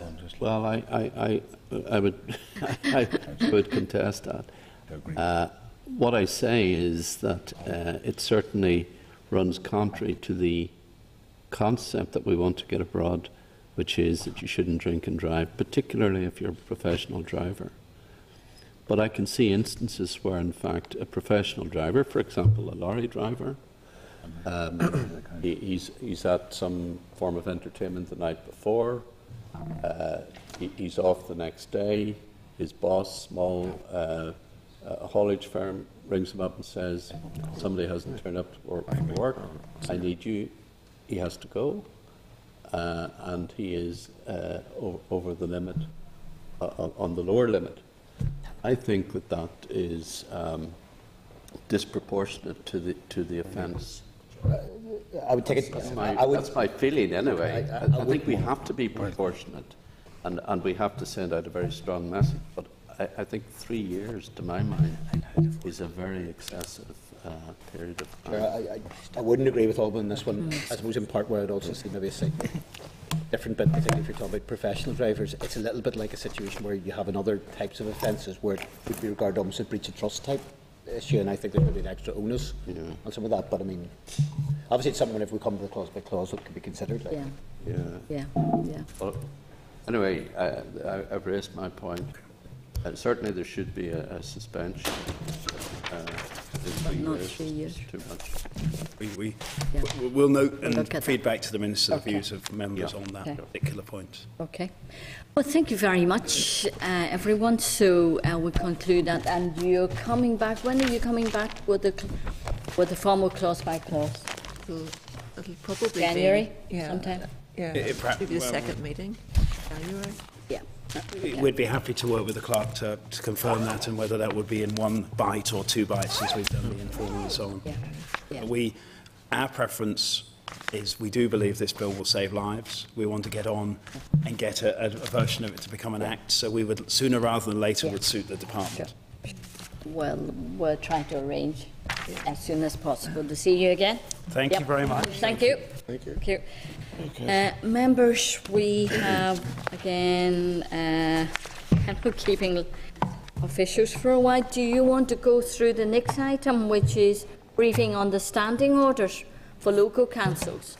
Or you want to leave it until... Oh, next week we're going away. No, I think we need to. No, we're having a We're- meeting, but we're I having- think we're under some time pressure. The department With is trying this to one? get this. Okay. Well, place. I'm afraid we have then to push on. If you can bring Linda in, please. Yep. Hello, Linda. Linda, Julie, and John again. Yep. And thank you very much. And sorry for keeping you. We'll go through this fairly quickly. Okay, that's Yep, fine. Yep. Certainly, members, you have a synopsis of responses to the consultation on draft standing order at page 400. I quite like the layout you put it. Yeah. Rather than just like a table. If you can just quickly brief us, and I'm sure members will have questions to ask you, like Peter, who knows local councils inside out. Well, first of all, thank you for the opportunity to come and brief you today about the Local Government Standing Orders Regulations Northern Ireland 2014, and in particular the synopsis of responses to the consultation on them, and then in turn the Department's response to those comments. I'd like to start by setting out the legislative background to the proposed regulations and their content, just to remind you about what they are and why they're there. Under Section 37 of the Local Government Act 2014, there's a duty placed on councils to make standing orders for the regulation of the proceedings and business of the council. The Act also specifies that a council's standing orders must make provision in relation to 4 separate aspects of the new governance arrangements. And just to remind you, those are decisions that are to be taken by a qualified majority, the procedures to be adopted in relation to a requisition for the reconsideration of a decision, i.e. the call-in procedure itself, and that includes obtaining a legal opinion. Where a council has adopted either the D'Hunt or St Lag method for filling positions of responsibility, a period needs to be determined within which a political party's nominating officer must select a position of responsibility and nominate a member of their party to hold the position, and the period in which the person nominated must accept the position. And then finally, the application of the selected method for appointing councillors to committees, where the council decides to appoint more than one committee. There are certain things which the Act specifies must be included in a council's standing orders. Then in the Act, Section 38 provides an enabling power for the Department to specify in regulations provisions that a council must incorporate into its standing orders, so therefore the mandatory standing orders of a council. This power is being used to specify the provisions in relation to the 4 aspects that I've just mentioned previously, to ensure a consistent approach across all councils to those issues. In drafting these regulations, we have been liaising with local government. A legislation working group, which includes senior officers from local government, was established to support the development of subordinate legislation and key supporting documents necessary to give effect to the 2014 Act. A subgroup was responsible for the development of the proposals for the operation of the call-in process and proposed model standing orders for councils. The draft standing orders regulations were issued for a 10-week consultation on the 3rd of June, and the closing date was the 15th of August. Now I'd like to take a few moments to just outline the key provisions in the draft regulations. In relation to decisions that must be taken by a qualified majority, the 2014 Act already makes provision on 3 decisions which fall into this category. The first is the adoption of executive arrangements rather than a committee system for the governance of councils. The next is the use of a method other than D'Hunt for filling positions of responsibility. And then finally, the use of Droop quota method rather than quota greatest remainder for appointing councillors to committees. The Department proposes, through these regulations, to specify 2 further decisions. First is a decision on a call-in made on the grounds of disproportionate adverse impact and the suspension of standing orders. The draft regulations make detailed provision in relation to the call-in process, including specifying those decisions that are and are not subject to call-in, the information to be provided by a member in a requisition to the Clerk of the Council for the consideration of a decision, and the initial procedure to be followed by the Clerk on receipt of such a requisition, the process for call-in where a council is operating committee arrangements, and finally the process under executive arrangements.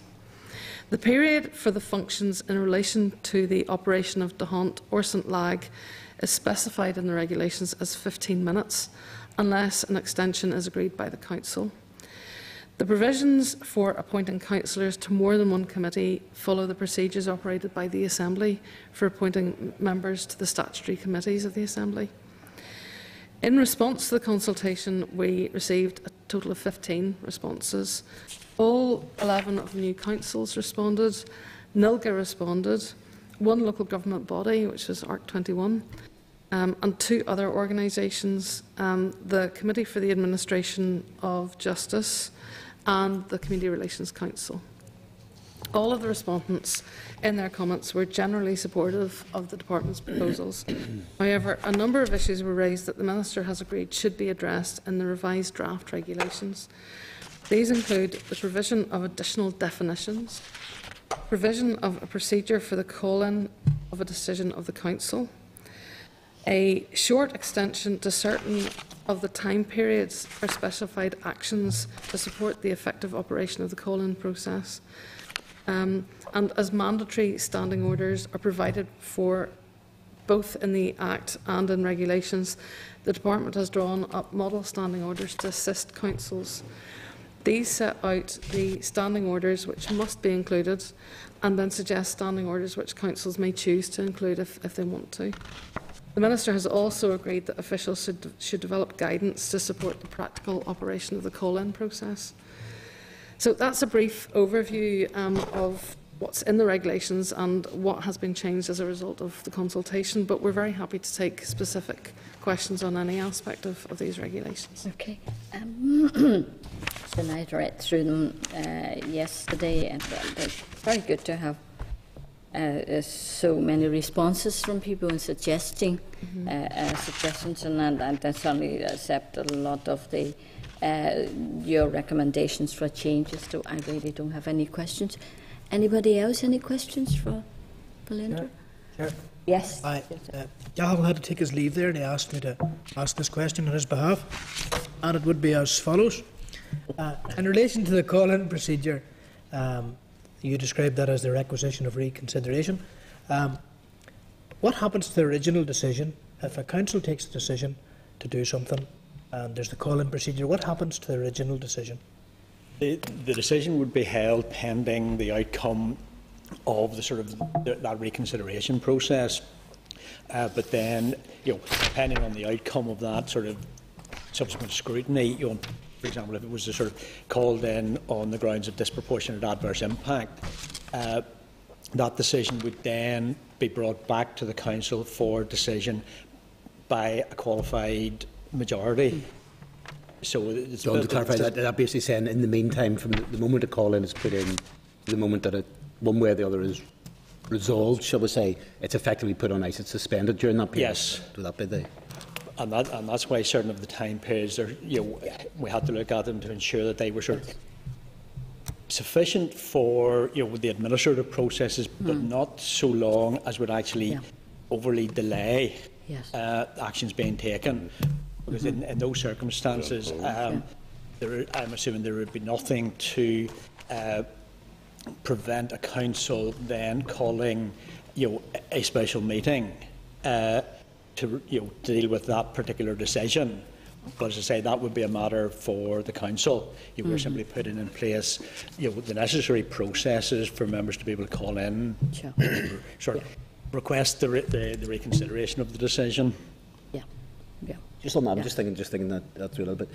Is there any provision or any sort of thought, Kevin, just thought occurred to me, is that if you had a decision of the council that was extremely time limited in terms of, I could see some almost like an emergency type situation where, say, the council say, well, we're voting to take such and such action. This is actually at an event which is taking place this Saturday or fortnight, and I'm just wondering, is there any provision or any thought given to how that sort of situation would be covered, that potentially you might almost get somebody simply who frustrates a particular action being taken, and actually by the time it's then decided whether correct or spurious or whatever, that it effectively, more or less, that the thing becomes meaningless? What we're proposing in the draft regulations is that there would be certain decisions that would be excluded from the call-in procedure, and that would be one of those where there is a time limit on it. So that, I suspect it's relatively rare, but I'm just trying to think of the situation. Yes. You cited in your document like setting rates. Yes. You can't, delay it. Yes, because rates have to be set. Legislation specifies the date by which the rate has to be set. So that is something that you wouldn't would be specified as a decision not subject to the call-in procedure. you, Chair. Cathal will be happy with that answer. Yeah. I'll certainly speak with my colleague. I certainly recall previously Did he give you a supplementary? people raised doubts about the low percentage, half a dozen. 15%. Then you can have a call in that people say that may then cause a lot of chaos, a lot of delay in council business. How have we resolved that? Well, that's why we put the enabling power in the legislation, that if it, becomes clear that 15% is creating an issue, we can then consult with councils and actually change that percentage by subordinate legislation. It doesn't require primary legislation to do that. Sure, I suspect it may be less a question of the percentages or the key thing. It's whether what might be described as the filter mechanism is got right. And what I mean by that is it's effectively the grounds for a call-in are actually legitimately, if it arises a situation which is far too wide, and it does then disrupt the thing, then you probably more look at the grounds than you look at the percentages. Sure. True, yeah. And that's set out now in guidance, isn't it, clearly? We'll be producing guidance. The grounds for call-in. Yeah. Okay, well, any questions, members? Nope. Well, thank you. That's a very short one. Sometimes nice to be the last item.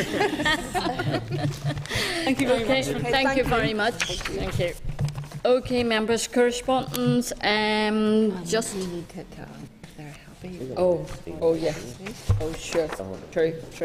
Members, yes. Just for formality. Members, any comments on the briefing? All of you are content for the department to prepare the relevant subordinate legislation? Content? Okay. Yes. Subject to. Subject to what? Happy with that answer? Oh yes, we better put that in. Okay.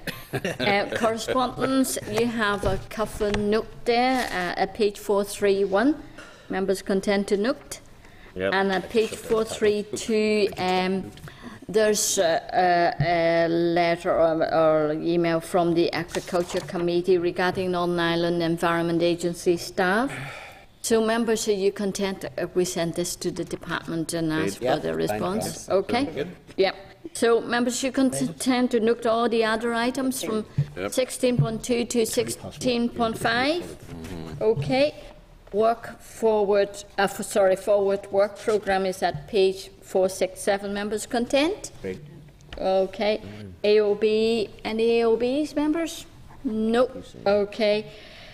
Just to remind members, next week we are going to the South Eastern Regional College in Newtownards, and we'll be followed by a tour of the facilities. And in your table pack, you have the agenda. Okay. Well, I'll be there, but I'll just go straight there. There's not going to be me going storm into back to Newtownards. Yeah. I may though. I will be. I can go up. I can go up the hill, Winnie Hill, to go down to Newtownards. That actually would be probably easier for me.